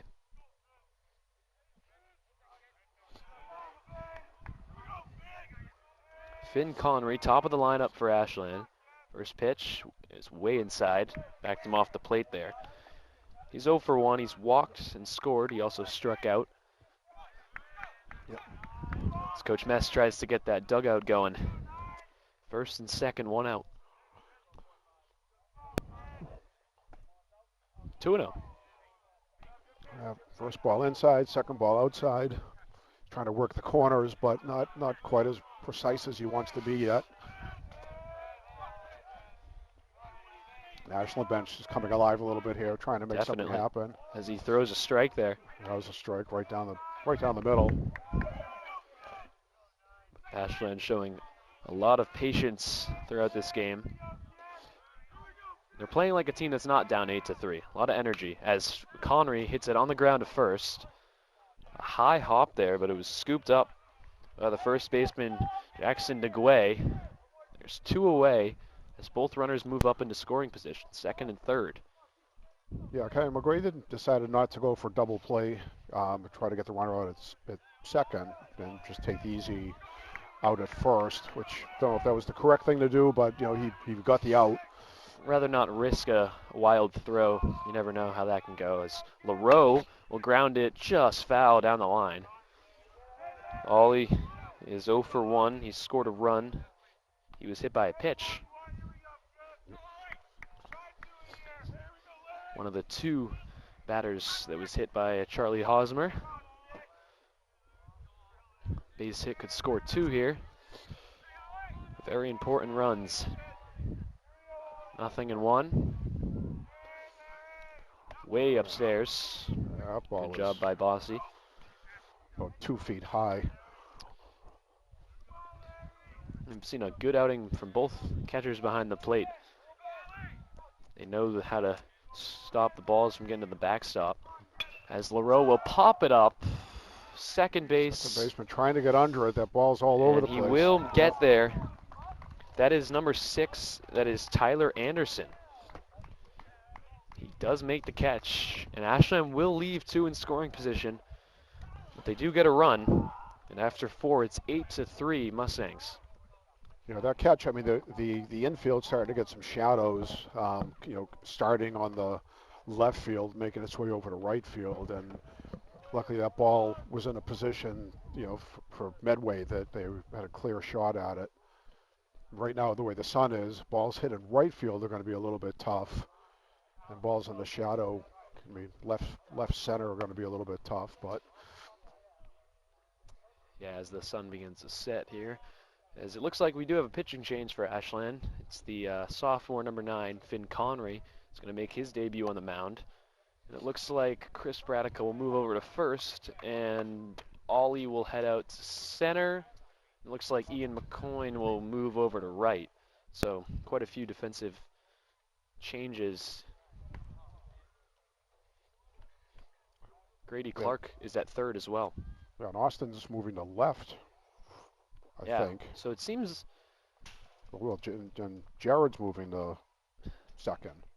So besides Michael and Ryan Pasalacqua, everybody shifting positions here in the top of the 5th inning. Michael will stay at short. Pasalacqua will remain behind the plate. There are a couple more catchers on the team. Kevin Judge, Jackson Van Beek, definitely options, but Pasalacqua's been great back there defensively. We've yet to see his arm on display. Nobody's had the guts to steal on Chris yet, but we'll see if they have any running against Finn Connery here. Yeah, We haven't seen. I know the catcher for Medway has a rocket arm. I mean, watching him just during after pitching warm-ups, throwing the ball down the second base. I mean, he throws that ball on a rope. But we haven't seen anybody challenge him, or hasn't been any steal attempts on second base by the Ashland team, nor has there been any legitimate steal attempts by Medway, except for the one runner on first base getting caught off balance. Yeah, Medway came into this game through 2 games, batting .204 as a team, and they have 9 hits through 4 innings at the plate. Yeah, team batting average has got to be pretty high here. They did a good job getting their bats on the balls, making contact. Ashland's made a lot of contact too, just a lot of fly balls. Yep. Resulting in pop flies and outs to the outfield. It'll be 8, 9, and 1 due up for Medway here. So it'll start off with Alex Bossy, the catcher. Bossy is 1 for 1. He's scored a run and walked. He had a double down that left field line. One of the 2 doubles hit right near Jared. Yep. Now Austin Turncliffe manning the corner and left. So Connery delivers his first pitch, and it's a ground ball to third and through under the glove of Grady Clark and into left field for a leadoff hit. The 3rd time Alex Bossy has reached base this afternoon. Nice sharply hit ball just to the left side of Clark, who wasn't able to get to it. And I think no matter, even if he makes that play, that's a tough one, going to your left as a righty to try to get that to first base. But went under his glove nonetheless. That's true, yeah, for a high school player, that Cross body there, yeah. Yeah. As Finn Connery will continue the checking in on the runners. As he looks over, throws to first. It is the 9-hitter, Cooper Garvin, who's had a good day at the 9 spot. He's 1 for 1. He has an RBI single. Another check over. He's also scored a run. So up and down this Medway lineup, there's only one player without a hit. It's Ryan Havener, who's 0 for 3. Everyone else has a hit. A swing and a miss. A good pitch there. Garvin swung out of his shoes. Yeah.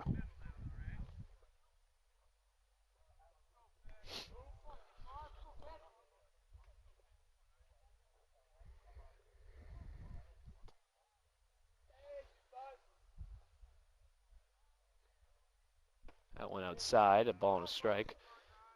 Wonder if it's hard for some of the batters here. As you can see, Connery pitching from the sun into the shade. Yeah, the shadows are going to start coming across him a little bit, and it is going to make it more difficult. So far, Medway has not been affected by any of those weather elements, as it's 2-1 to Garvin.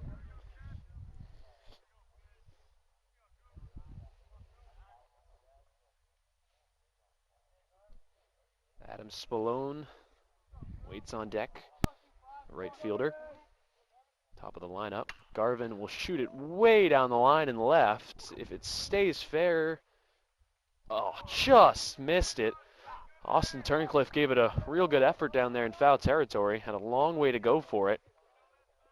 Yeah, seems like he was a little bit cautious there with the ground going out into the out-of-bounds area. He was looking down a lot, like afraid to trip over, I don't know if there's holes or debris on the ground. Looks like it raises up there. Looks like almost it does raise the Houston up, Astros old ballpark with the hill in center field. As that one's way outside, it gets to the backstop. And Bossy will take second with ease and make the turn. So that's the first real pass ball allowed by Passalacqua this afternoon. He's been great. That one kind of out of his control, a little bit wild there. That was, and on his offhand side. Yeah. Difficult to get that glove over. And a full count now to the 9-hole hitter. 3-2. He'll chop it foul to stay alive. Yeah, that was a good strike.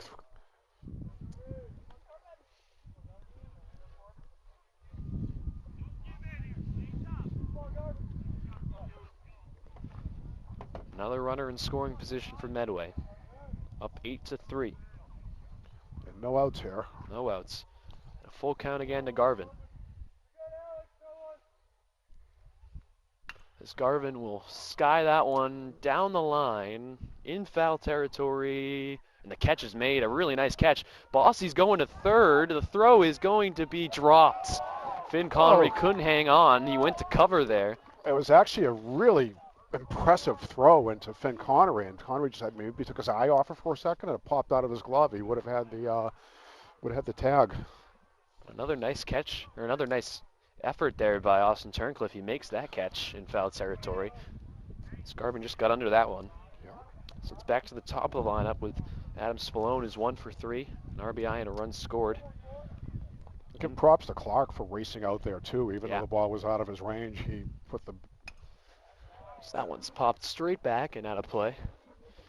But yeah, and Connery did his job getting over there to cover. And it looked like if he did make that catch, they probably could have had him there. I think so. Not a lot of speed from the catcher getting to third base. You know, smart play by the runner, seeing that the third baseman. As that one's grounded to third, they're coming to the plate. It is corralled, and he is out. Wow. A great play from Clark and Pasalacqua. A Great little bit of a throw low throw, but Pasalacqua scooped it and applied the tag. Yeah, I don't know if I would have sent the runner there. Yeah. Sharp hit, right to the third baseman. Easy play to the home plate to get the runner out. Yeah, obviously not your fastest runner being your catcher, No. but we'll see if they get away with that. It is 8-3. They do have now the runner on first base, but 2 outs. So Spallone will reach there on a fielder's choice. It's Eli Kell. He had a good afternoon. 2 walks and a single as the runner will go, and it was low, and there will be no throw. They'll put a fork in it. First stolen base of the game. I was kind of hoping, I wanted to see Ryan pop up Yeah. and see what his throw looked like to second base, but that pitch was just down in the dirt. Just very lucky that the baseman decided to run on that pitch. That's a good off speed that drops in for a strike.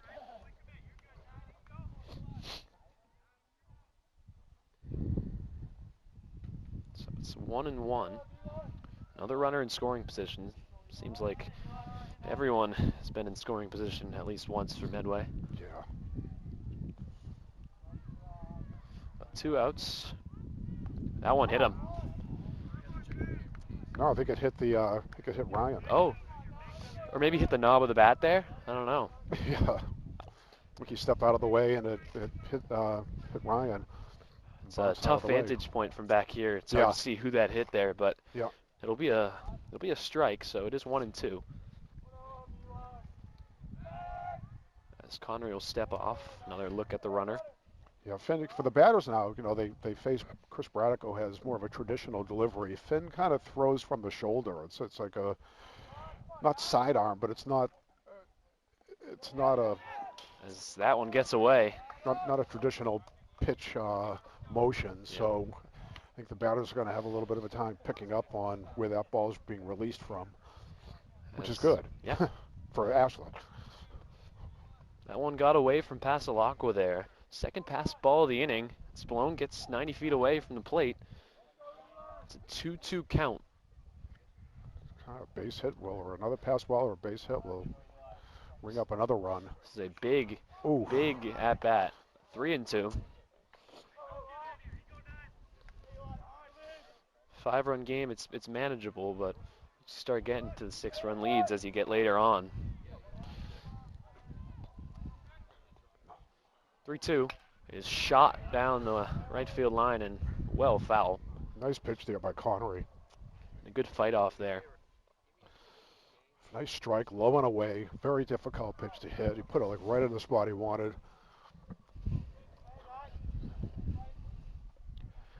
3-2 to Eli Kell. And it hit his bat again. A little check swing off the knob of the bat again. If Finn the great thing about he's not afraid to throw inside. Yeah. A lot of pitchers don't want to do that. They don't want to take a chance of hitting the batter, but Finn confident enough in himself that he'll throw the ball to the inside part of the plate. This is his 18th pitch of the inning. On the ground to short. Schreiber with a routine out to end the top of the 5th. Good job. Good play. Well Good done solid. by Schreiber. Yep. So the inning is retired. It's 8-3 as Medway goes scoreless there. Yeah, finally they have an inning they didn't score. Yeah. It's been some base running mistakes in the last couple innings. They had the runner picked off, the runner picked off, forgetting how many outs there were, and then that runner going to the plate there. Yeah, the tag from third, or actually the run on third with the ball sharply hit right there. But, mistakes on both sides, so Yeah. it's still early in the season and a lot of kinks to work out. As it will be Trevor Smith on for his second inning. Had a scoreless first inning. Gave up a hit, the only hit Ashland has, Grady Clark. And the Ashland Clockers will send it back up to Chris Bradica. And he's a guy who can definitely start a rally. He can. I feel like the temperature just dropped like 10 degrees. I know. Over the past 2 Ears minutes. are getting cold out here. It is. And we're all bundled up and standing here. These Yeah. these players are out in the field in their baseball uniforms trying to catch and throw. A little bit different for them. Yeah, it's tough to dress for baseball. You don't want to overdress because then you feel a little bulky, you know. I want to be able to move.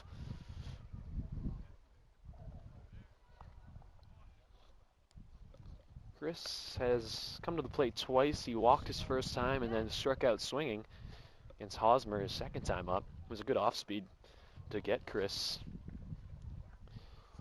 Now let's see what the top of the Ashland order does with the new pitcher for Medway. Yeah. Had no hits against Hosmer, but the top of the lineup got on base quite a few times. Yeah. And they only have 3 innings left, 9 outs to go, as they look to inch back into this game and avoid getting their first loss of the season.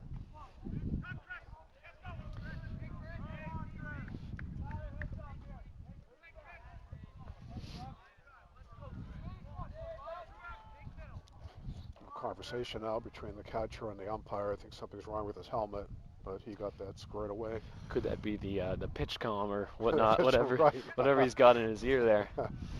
Maybe he's listening to music. Yeah, as that one is low. Just the backstop there.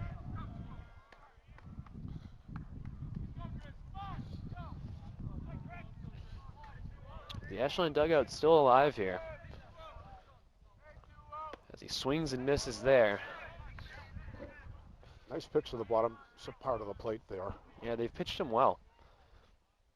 Obviously, it's not a guy you want to throw fastballs down the middle to, because he can certainly make you pay. As he swings and misses again there. Yeah. He's a little frustrated with himself. Down in the count 1 and 2 now. I think he went for a low pitch there. Yeah.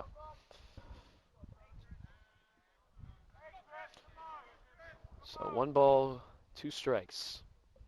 He grounds that one to second. Tyler Anderson is there. He'll throw in time. Bradica grounds out to start the 5th. Just got there. Second baseman kind of stayed back on that ball, waited for it to come to him rather than charging it. And it kind of died a little bit at the edge of the grass and in the dirt, and it turned into a very close play at first base. Sure, the next time a ball's hit to the second baseman, he's got to come in on it a little bit harder, realizing what this infield is like now. Yeah, and that was some good hustle by Chris. You know, a lot of players will roll over and just kind of jog it out, but anything can happen. Yep. Oh, that one hits the umpire on the bounce, goes to the backstop. It's Michael Schreiber at the plate. He's 0 for 2 this afternoon. A couple pop-ups, both to third base. He's been on it, just a little under it, and we'll see if he can square one up here against the new pitcher.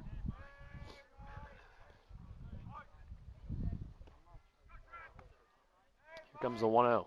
Way upstairs, not even close. So one way downstairs, not even close, and one way upstairs.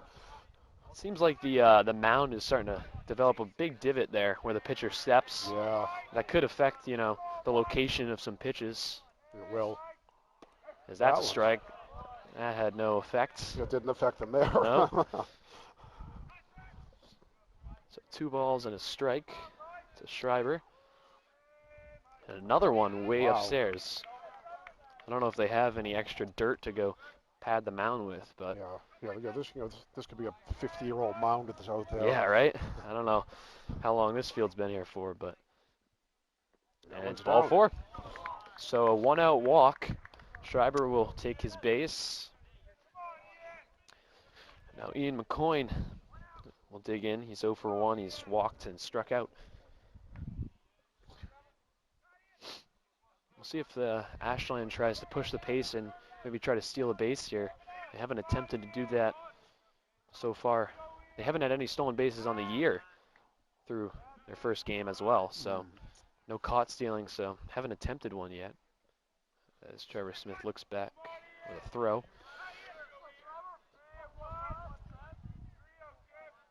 Here's his first pitch to McCoyne.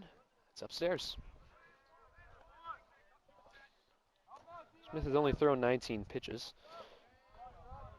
The shadows are starting to come in across the pitcher's mound, across the outfield a little bit. As it gets cool, as that one is Nice golfed rip. into right center. It drops. The How did that- miscommunication Wow. by the center fielder and right fielder. That was Spallone and Garvin. They both had a read on it, but neither one of them tried to catch it. Yeah, the center fielder was right there, and I don't know why. You think if the right fielder coming in, the sun would be a little bit in his eye. A better play for the center fielder, and they just kind of both backed off the ball and let it drop. That was, I don't think they charged as an error. I believe they called that one a single, according to Game Changer. I wouldn't trust him. But for now, it is the second hit for Ashland on a very lucky one. A great hustle by Schreiber and great awareness to get to second base, because obviously had to make sure the ball dropped as Grumbum hits that one into deep short. Stop there, and they will not have a play. Wow. An infield single as the shortstop Eli Kell corralled it on a knee, but there was no chance for a throw there. No. Rather put it in your pocket than try to throw that one and sail it up the line. It might have been a second baseman didn't go over to cover second, so the runner was almost over the third. First base was too far away, and the second baseman wasn't covering, so it ends up with a easy hit for Ashland. And it seems like every inning we've seen the bases loaded for one team.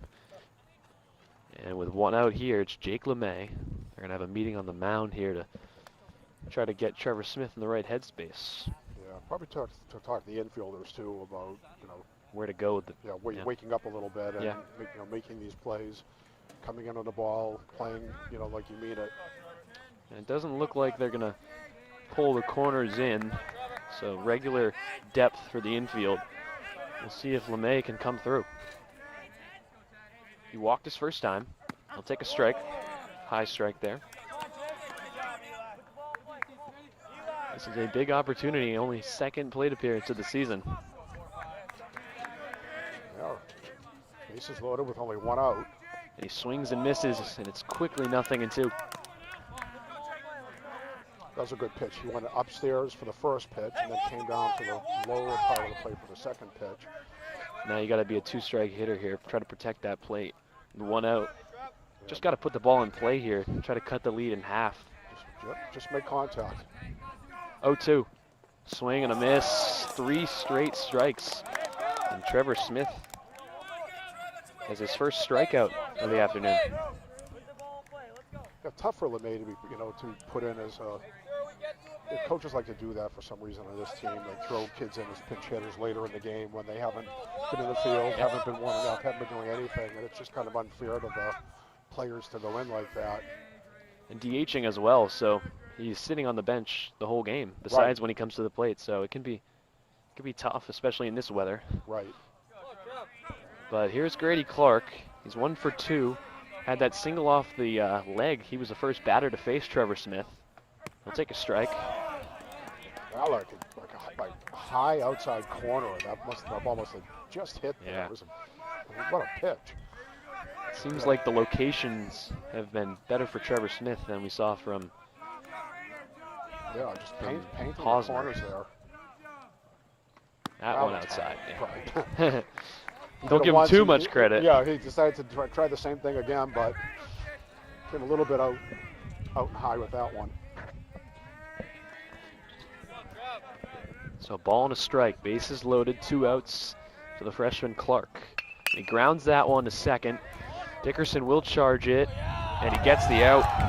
There you go. Yeah, see that after the last time where he kind of sat on the ball, he probably something the coach said, go after those balls. It's a very slow infield, and he did. He charged that ball and was able to make the out at first base. Unfortunate for Ashland, who wasn't able to put a run on the board, even with bases loaded, 1 out. A strikeout, then a ground out. Yeah, they have left a boatload of runners on base this afternoon, and if the score does hold, that is definitely going to be a point of emphasis. It was just leaving runners on and hitting with runners in scoring position. As Finn Connery will come back out here. Yeah, do you have the stat of runners left on base? It'd be interesting. I wish I did, but I don't think I don't they think track I have that either. Yeah. But it seems like every inning is at least 1 or 2. Yes. And that one left the bases loaded.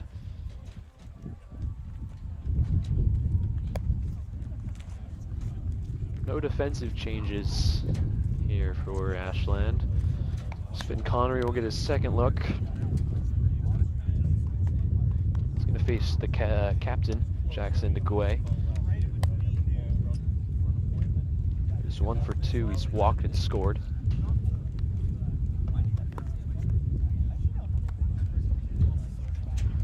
Top of the 6th. Medway looking to get some more insurance. That's Although up by 5 runs is a pretty good spot to be. definitely. As Ashland has 2 more innings. Try to crawl back in this one. I think Ashland will have top of the order, I think, coming into the bottom of the 6th, so. Yep. Good position to be in. As it looks like we got a pitcher warming up here in the back for Medway.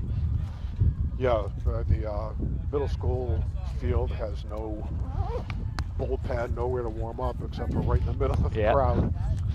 Or right behind us. Hopefully the pitcher's not wide at the start. One of the joys at playing here at the middle school. No tops of the dugouts, no bullpen. And Jackson DeGuay digging against Finn Connery. And first pitch is popped up. Third base, it's a tough one. Shriver has the best read on it. He's got it. Good job by Michael Shriver. Called off Clark there. That was great.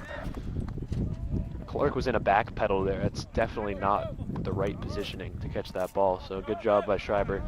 Yeah, ball right behind Clark. You're right, Shriver had a better angle on it. Smart for him to go after it rather than just looking at it. Yeah. Being hit towards Clark, to just let it go, let him get it. Here comes Trevor Smith. That one's well outside there. He's 2 for 3. He's scored twice and has 2 RBIs. He's also had a pretty good day on the mound in relief.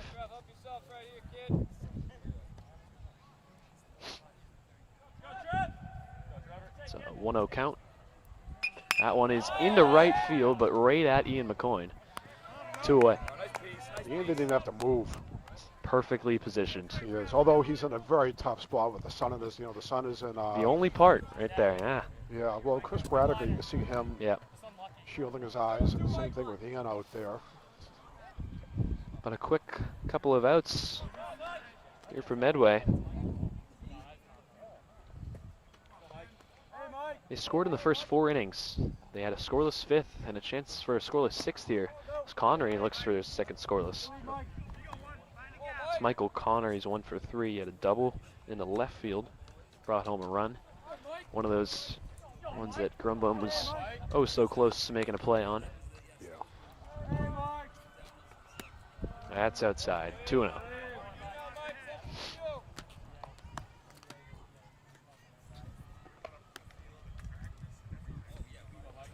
Overall, Finn's doing a pretty good job of throwing strikes here.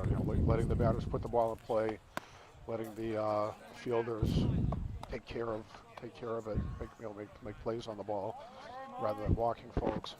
Although I say that now he's down 0-3. We'll see if he. Or 3-0. That is ball 4. Yeah. 4-0.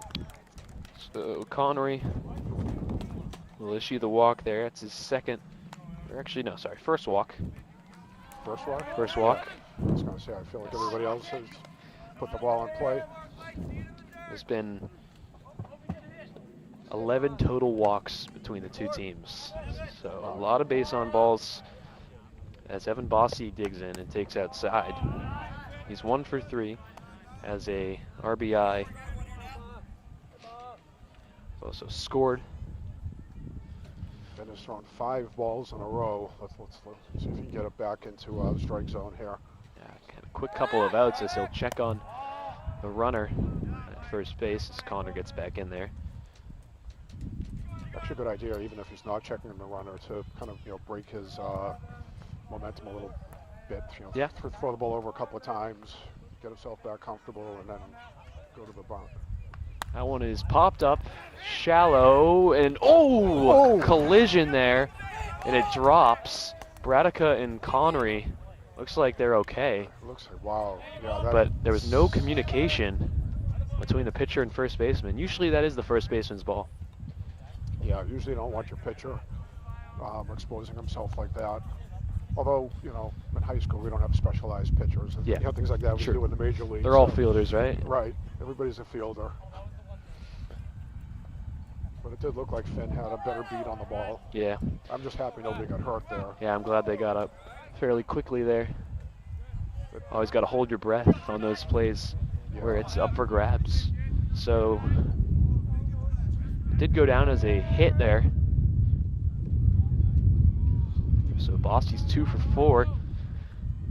That's a strike. It's Ryan Havener. Finn's got to get in there now. 0 for 3 with 2 strikeouts on the afternoon. The only player on Medway without a hit. We saw him last time strike out on a pitch that he was frustrated about. Ground ball to third. Clark gets it to first in time. A nice play there from Grady Clark. Very calm and composed. Another scoreless inning for Finn Connery. Good catch there too by Bradica. It was a little bit, you know, off the bag. It wasn't a bad throw, but Bradica is taking the ball into the sun, so, you know, good job on his part, keeping his eye on that and making the catch. And we've got a same pitcher on the mound. Trevor Smith will go back out for a 3rd inning. And it looks like we'll see Austin Turncliffe lead off. He's seen 2 pitches and 2 flyouts on the day. And then it'll be back to the top of the lineup. This is really last chance for Ashland here. Yeah, Ashland just looking to just get the ball in play, you know, put the bat on the ball, try to make something happen. Like you said, you don't have to get it all back in 1 inning. Just, you know, just keep getting the bat on the ball and getting the runners around. Being kind of aggressive in the base paths and try to get back into this game.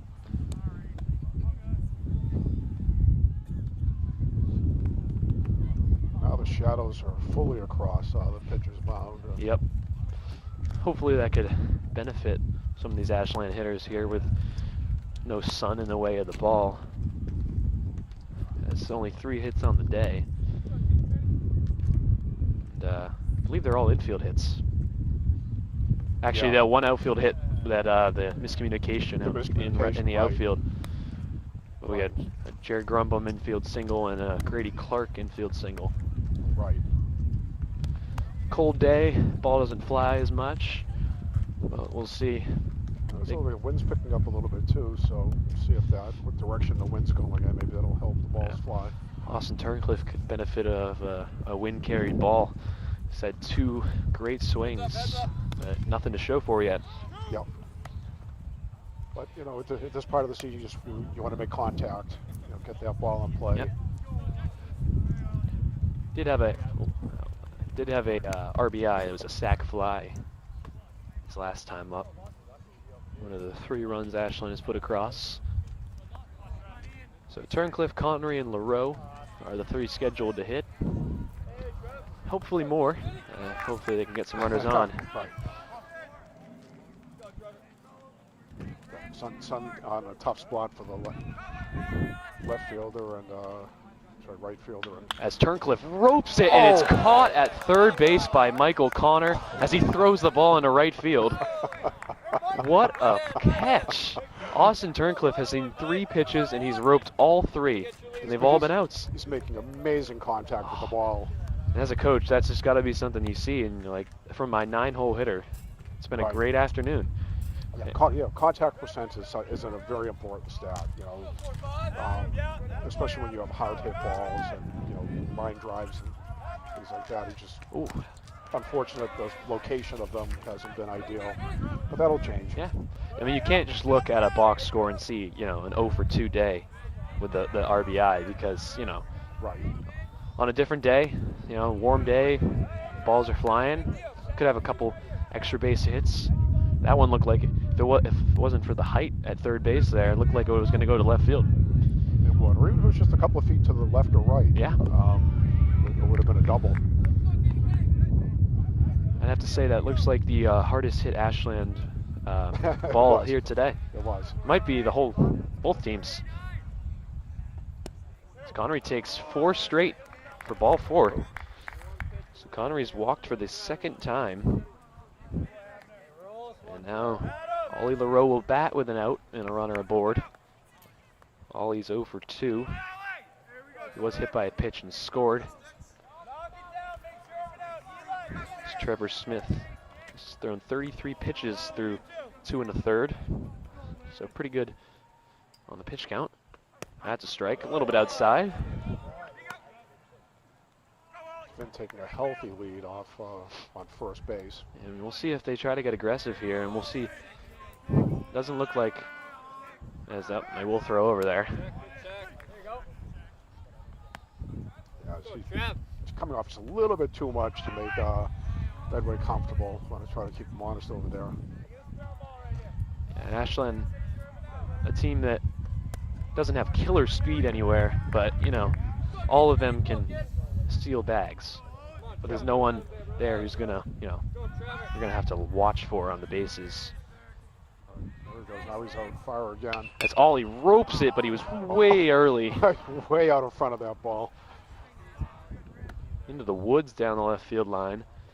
If he sat back on that one, that could have been a double down the left field line there. Yeah.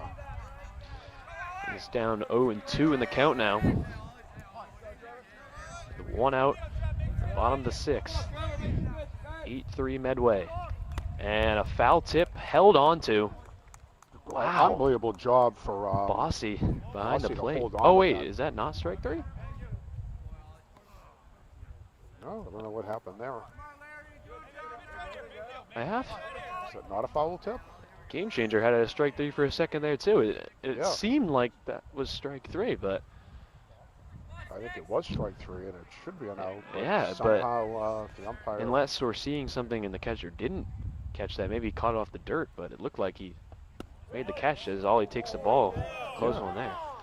Well, catch a break, I guess. Yeah, because the ball was hit up high, and Yeah. it seemed like it came right into his glove. And we're pretty close to it, so. Bossy did look a little frustrated. He slammed his mitt. I don't know, maybe, I don't know what it hit. It's a tough angle from back here, obviously, but Ollie gets a break, and it's a balk. Trevor Smith balks the runner over to third. First one we've seen today of a balk. Interesting. So Finn Connery's down 90 feet away at third base. It's 1-2 to Ollie LaRoe. Yeah, can't say I've seen a balk in high school baseball. Yeah, It's pretty rare play. It is very rare. At this age. Oh, it's Ollie had to jump out of the way of that one. Yeah, that one was coming right at Ollie's head. Ollie's one of the, there's some players who prefer the chin flap on the helmet. Others don't. As LaRoe smokes it. Yeah, Scared Finn Connery down there at third base. Yeah, turned very quickly on that one too. He's on the pitches here from Smith. He's just got to sit back and be on time. Chance to cut the lead in half. Connery at third. Oh, and that hits him again. Wow. Second time today, and the third Ashland batter hit by a pitch. Luckily, And luckily Ollie didn't rush the pitcher. now, like last night in Major League Baseball, big brawl. As it looks like we'll have another meeting on the mound here. Will we see a pitching change with 1 out? It looks like we will. Trevor Smith's afternoon is done after 2 1/3. They're going to bring in the closer. Yeah. Gives up 3 hits, no runs, 2 walks, and a strikeout. Also hit his last batter he saw. But we will see, looks like the right fielder, it's Adam Spallone, will come on, the 3rd pitcher for Medway. Yeah, I think early in the season here at Medway coach is testing out his pitching staff. I think they, as we mentioned earlier, they lost a couple of their top starters as well as some of the relief pitchers they had, and they have to figure out what their pitching rotation is, who to put in where. But it's still early in the season. Everybody's trying to figure that out. Spallone has pitched in 1 game this year, 2 innings, 3 hits, gave up a run, but it wasn't earned. Walked 1 and struck out 1 in his only appearance this year. So the first 2 pitchers we saw were making their first appearance of the season, but Spallone has already made his first, and he's going to inherit runners on the corners here with only 1 away, and the heart of the lineup coming up. It's going to be Chris Bradica and Michael Shriver at least should face him. Yeah. And might have a chance to get down to Ian McCoyne. He's a right-handed pitcher, so Chris. So far he's been throwing fastballs right looks like an down the middle. off-speed here. There we go. There's his curve. Looks more like a slider. Yeah, did have a little slider action there.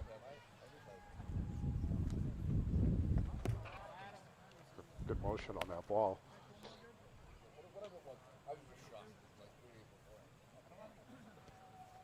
I'm trying to tell if they're using that pitch comm there. I can't tell because, obviously the thing in the air we've been talking about. I'm just trying to see if the catcher's putting down signs. Because I know the major leagues, the pitch comm is controlled by a little controller on the glove. Right. Sometimes the wrist, but I don't see it, so I don't know. It can't be because the pitchers aren't coming in and putting anything in their hats, so it's. It just seems like a. It just seems weird maybe down the wire. Yeah, like a hearing aid or it could be something of that sort. As Chris Bradica will dig in and foul one straight back. Bradica's 0 for 2. He's walked. He also has a strikeout on the afternoon. Sun continues to shift out there. It's now fully on the right fielder. Righty against lefty here. As the pitcher, Trevor Smith, moves to right. Taking out Spallone, is now on the mound as Bradica takes upstairs. Ball and a strike. As Ollie takes second base, there was no chance of a throw there. Don't want to risk allowing a runner to score. Catcher indifference. So now 2 in scoring position as Spallone steps off. And a base hit for Bradica could make it a 3-run game here and make things interesting down the stretch. Here's the pitch. Inside. 2 balls and a strike to Bradica. Good take there by Chris. That was just on the inside. And the later it gets, the at-bats are still patient. It's been really impressive to watch. And it's 3-1. So Spallone, his first at-bat, struggling to find the strike zone here. Like we said, it's been a story of walks. 12 walks issued by both teams, 7 from Medway's pitching. That's a fly ball to deep center. And the ball drops. They didn't see it out in center field. What? That's unbelievable. The center fielder lost it, and both runners will score on a double from Bradica. I looked at the center fielder, and I thought that the ball was not even close to him. No, it was hit to left center field, and the center fielder just stayed where he was and kept looking up, and then the ball just dropped in. That's Cooper Garvin out there in center field. Goes as a double. That was a bizarre play. And just like that, it's a 3-run game as that ball gets to the backstop, and Chris Bradica is going to move up an extra 90 feet. So a little bit of a gift there for Ashland to keep him in this game on what could have been just a little sac fly. Second strange play to center field where balls are just dropping that seem like they should be caught. Yeah, it seems like the communication. Oh, that one's fouled. Seems like the communication for both teams has been a little bit, rocky. Obviously, second and third games of the year for these teams, but it's been some miscommunication. Schreiber, so in a 1-1 count. He's 0 for 2. He's walked. Had the 2 pop-ups. Big chance to make it a 2-run game here, and it's outside. 2-1.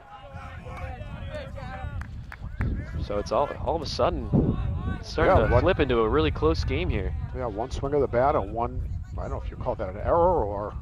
As that one's fouled straight back, it's 2-2.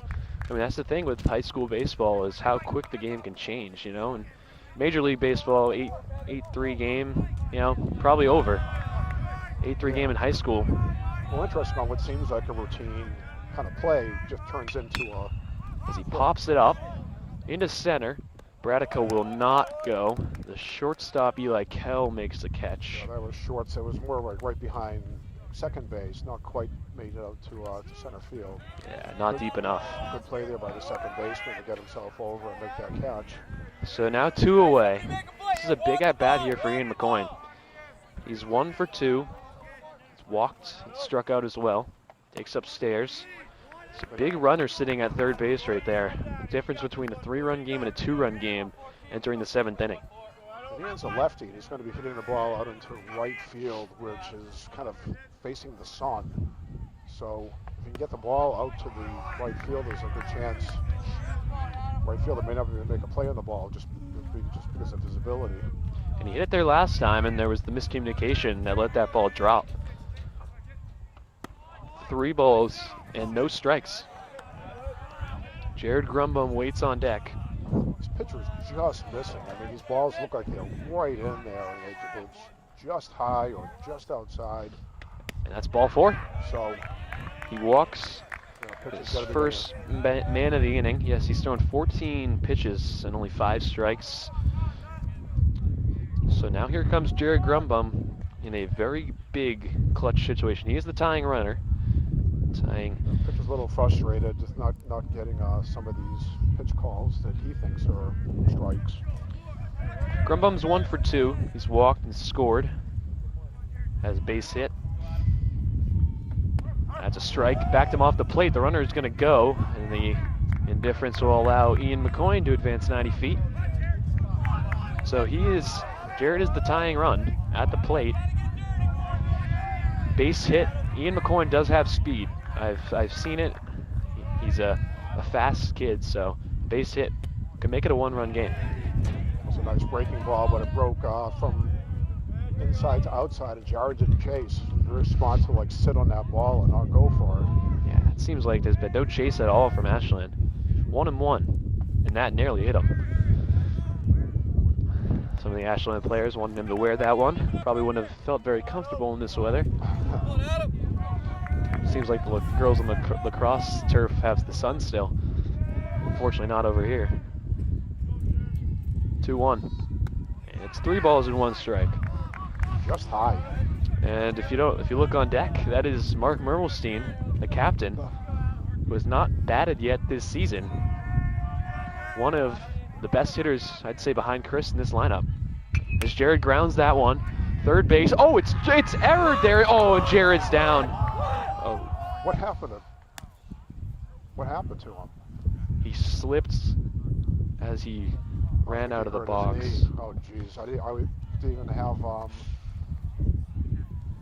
look at him. Hopefully he's okay. Seems to be in some pain.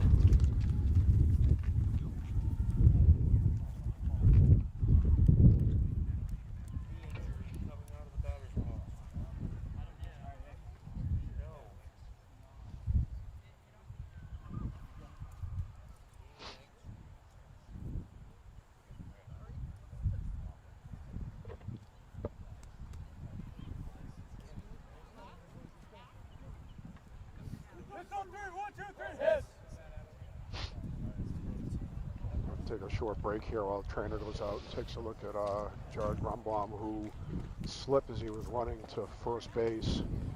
On a ball that was bobbled at third by Connor there. as He started to get up on his own, but decided not to.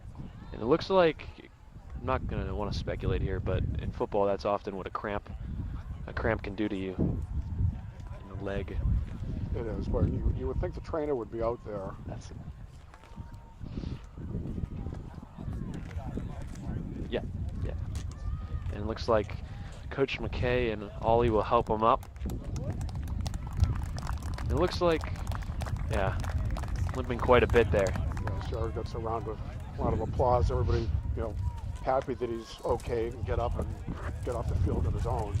Like you said, it looks, we want to speculate about what could be, but it looks like more of a hamstring than some type of knee problem. And the trainer, really bad. The trainer is, standing over here, so it looks like, sometimes when you don't drink enough water, in sporting events, cramps happen. Yeah, I know in football they go down like flies.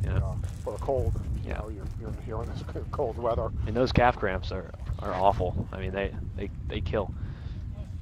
But we're glad that he could get off the field as we enter the 7th inning here. And the run did not score because they did get the out, despite the error, or not an error, but could have been, by Connor at third base. So it'll remain 8-5 as we enter the last inning. Connery will stay on the mound. Connery's thrown 2 innings. No runs yet. Hasn't struck anyone out. Looks like Austin Turncliffe will play third base, and Mark Mermelstein moves out to left. So he gets at the second base here. And Mark looked like he was going to bat there for Jake LeMay, so he'll lead off the next inning, play left field. Well, at least Mark will get a chance to be out in the field before he has to bat. Yeah, and, exactly. Coming off the bench cold, and being asked to bat is coming off an injury too. Very difficult, yes. But good to see him back. Good to see Jared Grumbum standing up over there. Yeah. Obviously, do not want to lose a player of that caliber in such a early part of the season. Definitely not. And Jared is quite the competitor. He wants to get in. He wants to show what he can do. He had a great year last year, and now he wants to come back. Now that he's a year older, stronger, more experienced, and get himself out there pitching. Again, top pitcher for Tri-Valley League, and I'm sure he's going to do it again this year. I believe he started the playing game last year, if I'm correct. He did. And that, obviously, as a sophomore, coach trusts you to go out there in an elimination game and start. That's a big responsibility, and obviously, Coach Messer's not just going to give that to anyone. Yeah.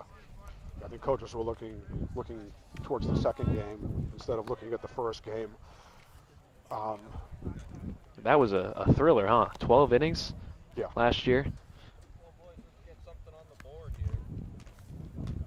Not often you see a high school baseball game that usually goes 7 innings, go 5 extra. Right.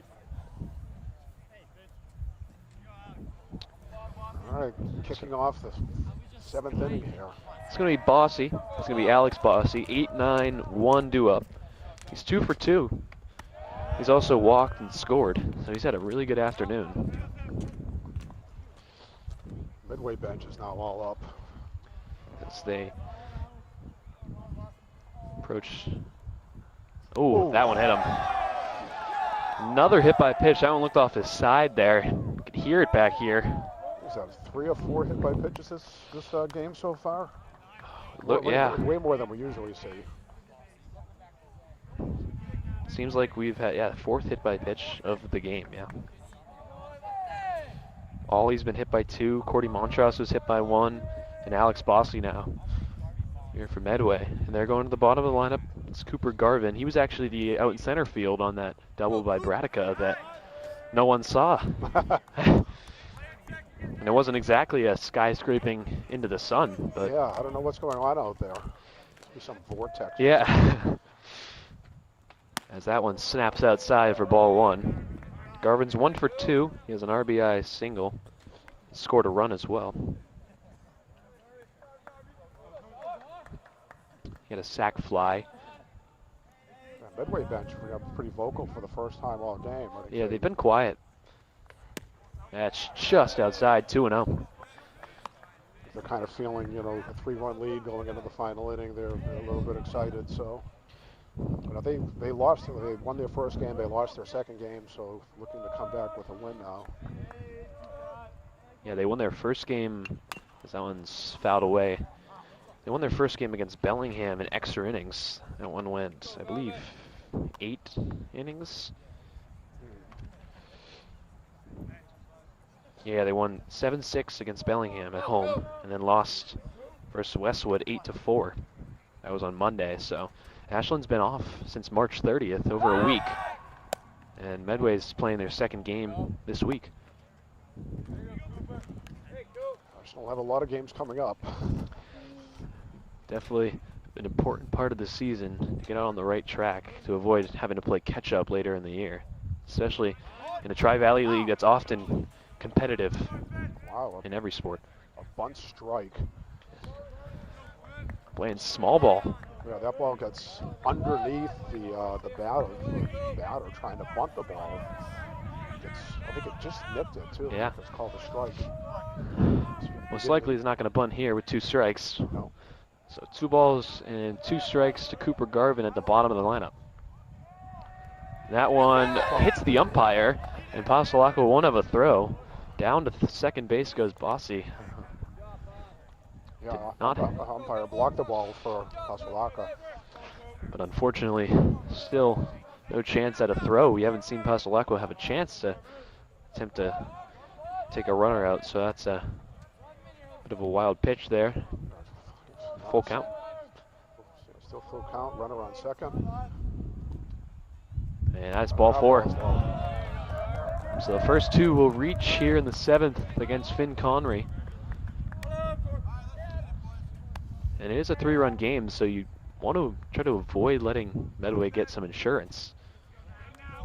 This is a situation like Ryan may want to walk out there, have a little talk with Finn. As the lineup card flips over to Spallone, who's 1 for 4. He has an RBI single. He also scored a run. He's also on the mound right now. Connery will deliver the first one. That one is fly deep to left field. Going back, and it's down. It's over the head of Mark Mermelstein. Bossy had a really late break because he had to wait to see. And it's going to be a long single. A very long single for Adam Spallone. The runners almost got jammed up on the base path because they're all kind of stuck behind the lead runner who was waiting to see what happened. But that ball got hit all the way to the fence. Again, I don't think anybody in left field would have had a chance to get that. And a lot of, that's their 3rd hit in that corner down the left field line. Grumbum had a couple chances at it. You saw Turncliffe have a couple of foul balls to make a chance at that one. Oh, good block. The runner's coming to the plate, and he will score. Wow. He dives head first, kind of rolled over into the plate.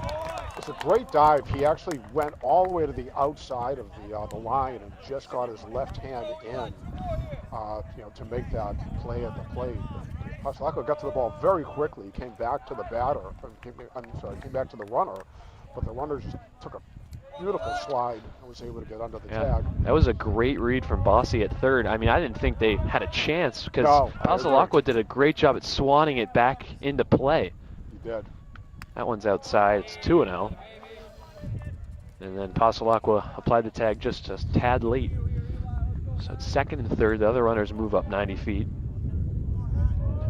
And now 9-5 Mustangs here in the 7th. So a 4-run deficit for Ashland. Yeah, first base is open. Yep. 2 balls, no strikes. That's a shot to right. It is, it's down. A dive attempt by McCoy. He couldn't get it. 2 runners are going to come to the plate. Down to 3rd base goes the runner, Eli Kell. It's an RBI triple. Wow. It's 11-5 Medway. A great attempt by Ian McCoy. Yeah, Ian, I think, just kind of misread it, thought he could have had it, and it was just out of his reach, and got behind him. And what would have been a single, you know, two runners still may have scored, but runner was able to get all the way around to third base. Eli Kell has had quite the afternoon. Medway's now up 11-5. And they still have nobody out. That's a ball. As Jackson DeGuay steps in, he's 1 for 3. He's walked and scored this afternoon. As the hopes of a comeback are slowly fading in a 6-run deficit. It's the largest it's been. As that one's popped up into shallow right. McCoy and LaRoe are out there. McCoy makes the catch. Here comes Kell on a throw to the plate, and it's late. A sacrifice fly for Jackson DeGuay. It's 12-5.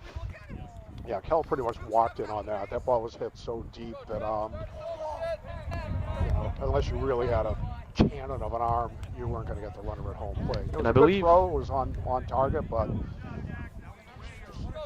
I believe Coach Messer thinks that the runner at third base, Eli Kell, left early. He said, was arguing with the umpire, saying that he was 2 steps early off the base. But the umpires will call it a run. So a sac fly there for DeGuay. yeah. So the bases are empty now with 1 out. And it's Trevor Smith, 2 for 4, 2 RBI, and 2 runs scored. He's also had a decent afternoon in relief. When's the last time you saw a coach argue with an umpire and the umpire changed his mind? Yeah, never, right? You're fighting a losing battle. Like, there's no challenging here in high school, so well, you can't. If they change the call, then I'm pretty sure the Medway coaches would be a little furious with how that goes down. So, Right. Coach Mess can watch our film afterwards, and he can judge, Yeah, see if he was right. The only thing you can really do in that play is to have the catcher throw down to the third baseman, have him step on the bag. I believe And if that's the what he umpire- did, and the umpire said, you know, safe. Ah. And I think that's what set him Okay. off there, because they believed. I mean, obviously, 11-5, 12-5 in the last inning. Is it going to make that much of a difference? We'll see, but Right. as it's a 3-0 count here to Trevor Smith. He just got the bases empty, so trying to keep Medway off the bases.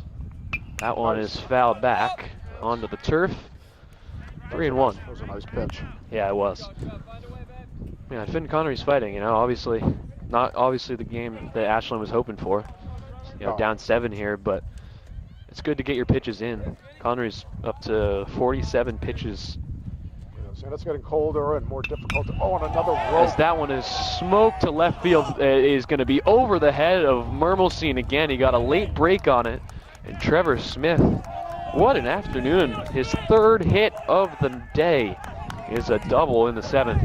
I'm telling you, we've seen like 3 or 4 balls hit out to deep left field, which I think in a lot of other fields would have been home Yeah. runs. In this middle school field, no. I think, I mean, if we were at the high school, these balls we could have seen a couple homers. We may have. I mean, the high school's pretty deep too. It but is. I don't think it's this deep. I don't think it is this deep, yeah. So another runner to scoring position. That is the 14th hit, along with 12 runs for Medway. So they have hit everything. Yeah, Medway's been very impressive with the bats. Ooh, and again, we go back to the stat. Coming in 2 games, batting .204, and they were both home games on the road here. Ashland's first home game, they have flipped the switch in a big way. Yeah, and they've been facing some good pitchers too. It's Yeah. It's not like these guys aren't throwing heat. Yeah.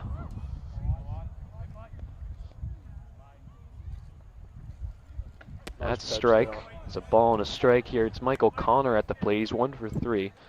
He's driven home a run. He has a walk and a strikeout as well.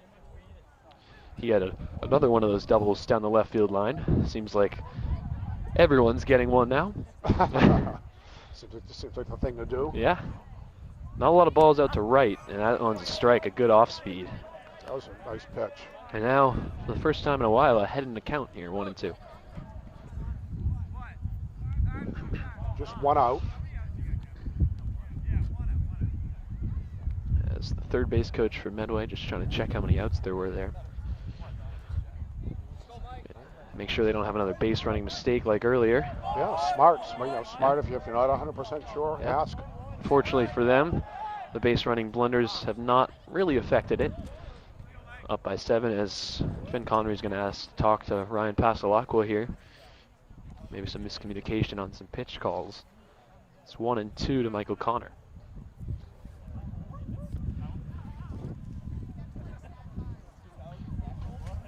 So Ashland is off to Dover Sherborne on Friday at 4:30.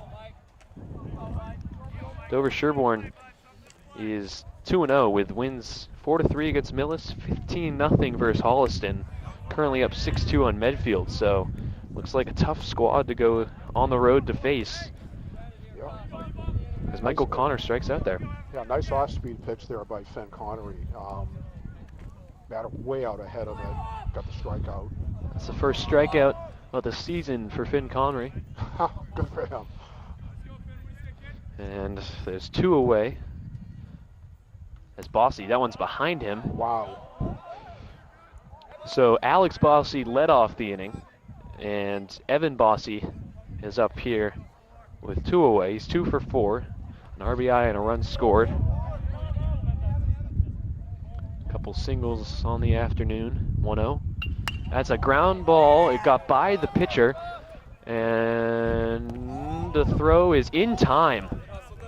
Grady Clark kind of let that one roll, like you said. It kind of dies on the grass there. Yeah, he did let it come to him, and he just barely got the out there. But luckily, he did get the out. So it is the middle of the 7th. 3 outs remaining for Ashland. 12-5 Medway. Ashland only needs 7 runs. Yeah, only. To get back in to tie, to put it into extra innings. And 8 runs for the win. And it looks like they're going to send out Spallone again. He only pitched 2/3 of an inning. Gave up a hit and walked one, but got out of it. So we will see Mark Mermelstein make his debut. Had a rough time out in left field in that last half inning, but see if he can make up for it with a bat here. Yeah, very difficult situation for Mark to come out, bottom of the 7th inning and try to come up to bat after not swinging the bat all game. I mean, Mark's a great hitter, great athlete all around. Great football player, good baseball player. Yep. In his final sport here in high school, trying to have some success with the baseball squad. Yeah, kind of a lot to ask of him right here. So, but whatever, it is what it is. Yeah. And a guy whose season was cut short in football due to an injury. So we got injured right at the end there. And making his return here. I bet he is glad to be able to play his spring sport. Yeah, absolutely. So it looks like it'll start off with No, it's not. Maybe Mark wasn't feeling. So it looks like LeMay will still get that DH spot. Mermelstein came in left field. He had a bat in the bottom of the 6th inning. Just had a bat a second ago, but looks like maybe better safe than sorry. Yeah, it's cold weather. Just not 7-1 game. Sitting on the bench the whole time, and now you're asked to swing a bat. Yeah. Sun's going down. Lighting isn't good. Yeah. And not exactly a big at bat. Right. Leading off in a 7-run ball game. So they'll go to LeMay. He's 0 for 1. He's walked and struck out. It'll be the bottom third of the lineup. LeMay, Clark, and we'll get to see Turncliffe again. We'll see if he can finally get some luck on his swings as that one is shot back. And it's foul. 0-1 here on LeMay.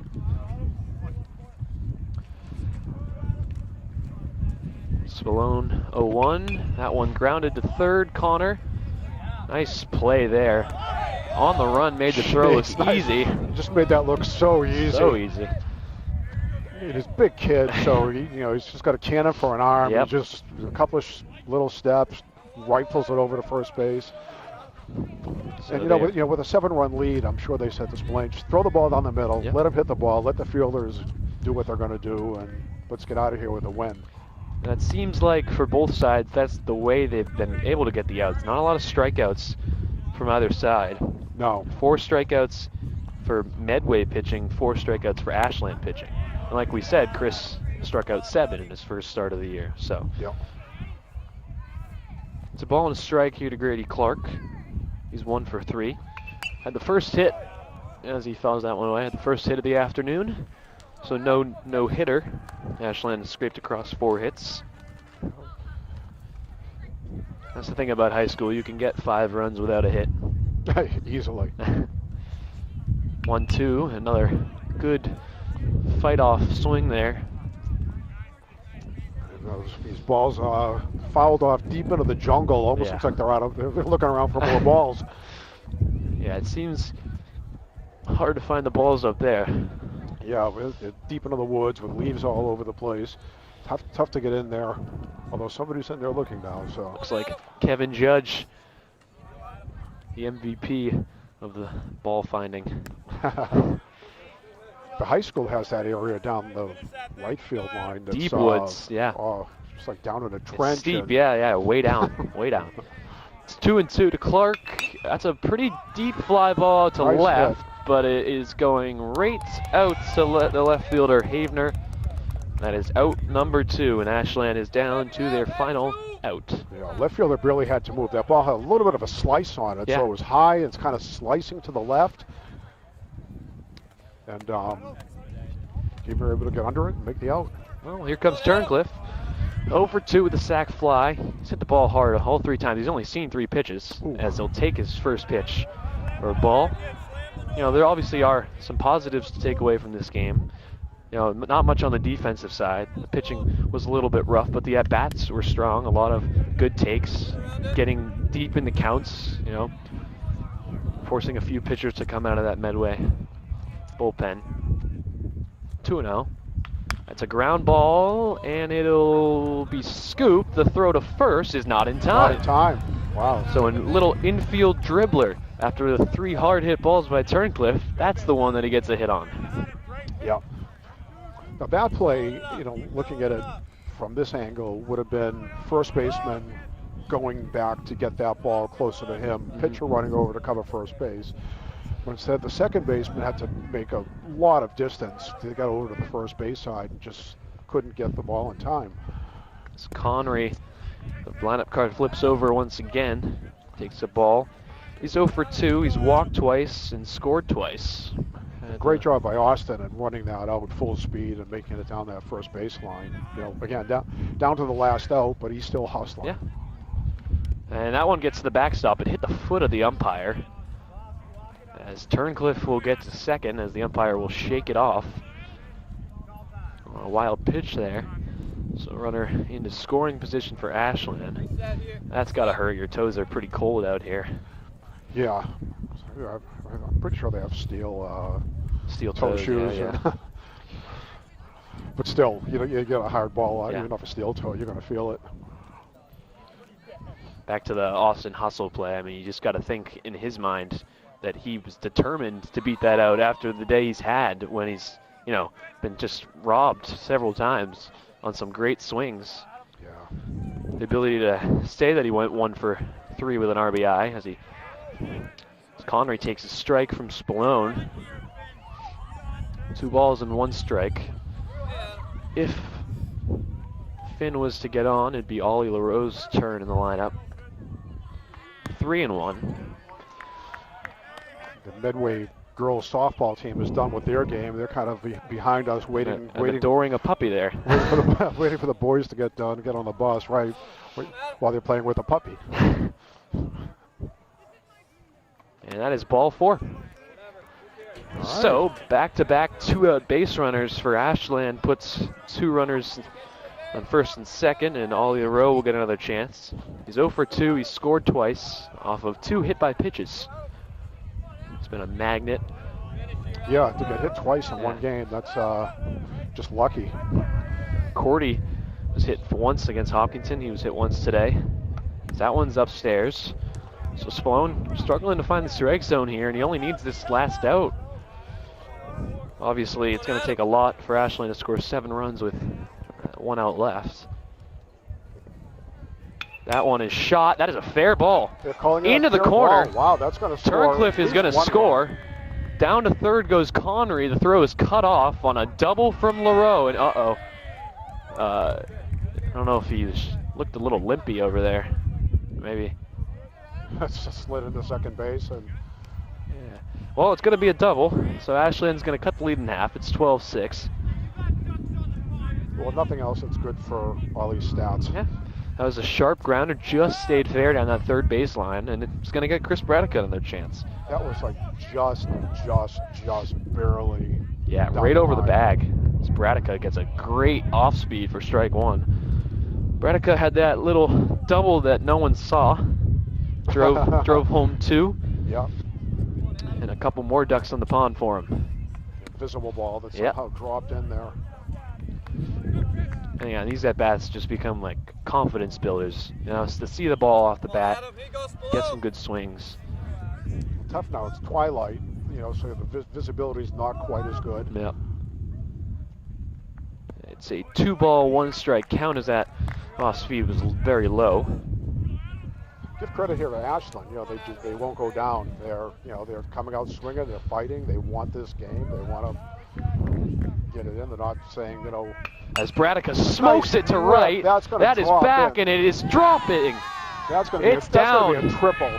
Trevor Smith goes to get it That's a against the triple. fence. Bradica's on his way to third. No, he's not. He stops. He takes Oh, it back. I can't believe he stopped. He could have got a triple out of that. But he drives home 2 more. That is 4 RBI for Chris Bradica on the afternoon. That was a rip right down the right field line. And Ashland is not giving up. Deep right field. Right fielder had no chance on it except to chase it down and try to throw the ball in.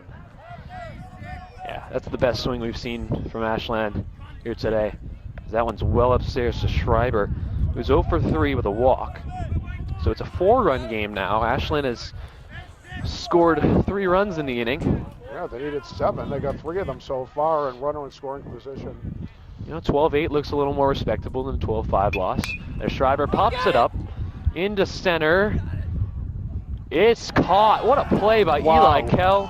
And the ball game is over. Amazing catch by the second baseman. A back pedal and over the shoulder makes the catch, and Medway wins their second game after a loss last time out. So they're going to move to 2-1.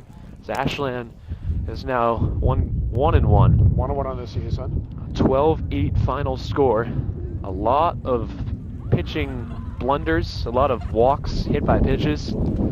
That was the storyline, as Ashland could not get the job done. A 12-8 win. They did. So, I mean, Ashland did a good job of getting the bats on the ball. You know, contact percent was high. We did see the batters swinging, putting the ball into play. Just, again, unfortunate the way baseball is. You hit a ball into the outfield and you could hit it right at the fielder, or you could drop it in between the fielders. You hit a line drive, you could hit it right at third baseman, or you could hit it between the third baseman and shortstop. And today it didn't go, the way of the batters, but it was good playing, good contact, and the team is going to just continue to do better. It's just one of those games. But it's not like we saw half the team strike out the whole time, or any other problems. I'm sure the team is going to start to put up some wins on the board. Yeah, and they've got a tough one against Dover Sherborne on Friday. That one's away, but definitely a chance to get back right on track. It's 1-1, not the end of the world. You play 20 games, you've got plenty of time to make up for it. It was just some fundamentals today that both teams struggle with. And Ashland just couldn't get the job done, but big chance on Friday. Yep. Well, it was a pleasure to do the game with you, Mr. George Tubin. Yeah, same here. So the final score 12-8. 14 hits for Medway, 7 for Ashland. Ashland also made 3 errors in the field. But a good win for Medway as they move to 2-1. Perfect. All right, thanks a lot, Jacob. It was a pleasure. It was a pleasure doing a game with you. Look forward to a future game coming up here on WACA. Yeah, awesome. Can't wait. Well, big thanks to our crew as well for all the sound and camera. Pretty cold night here in Ashland, but we appreciate you listening. All right. And with that, we'll turn it over. We'll see you at the next Ashland sporting event.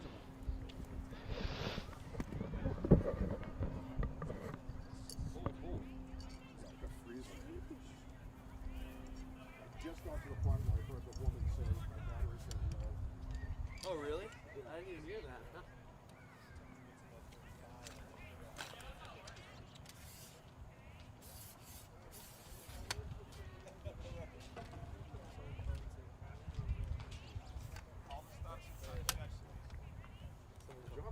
Hey, thank you. I appreciate it. That was great.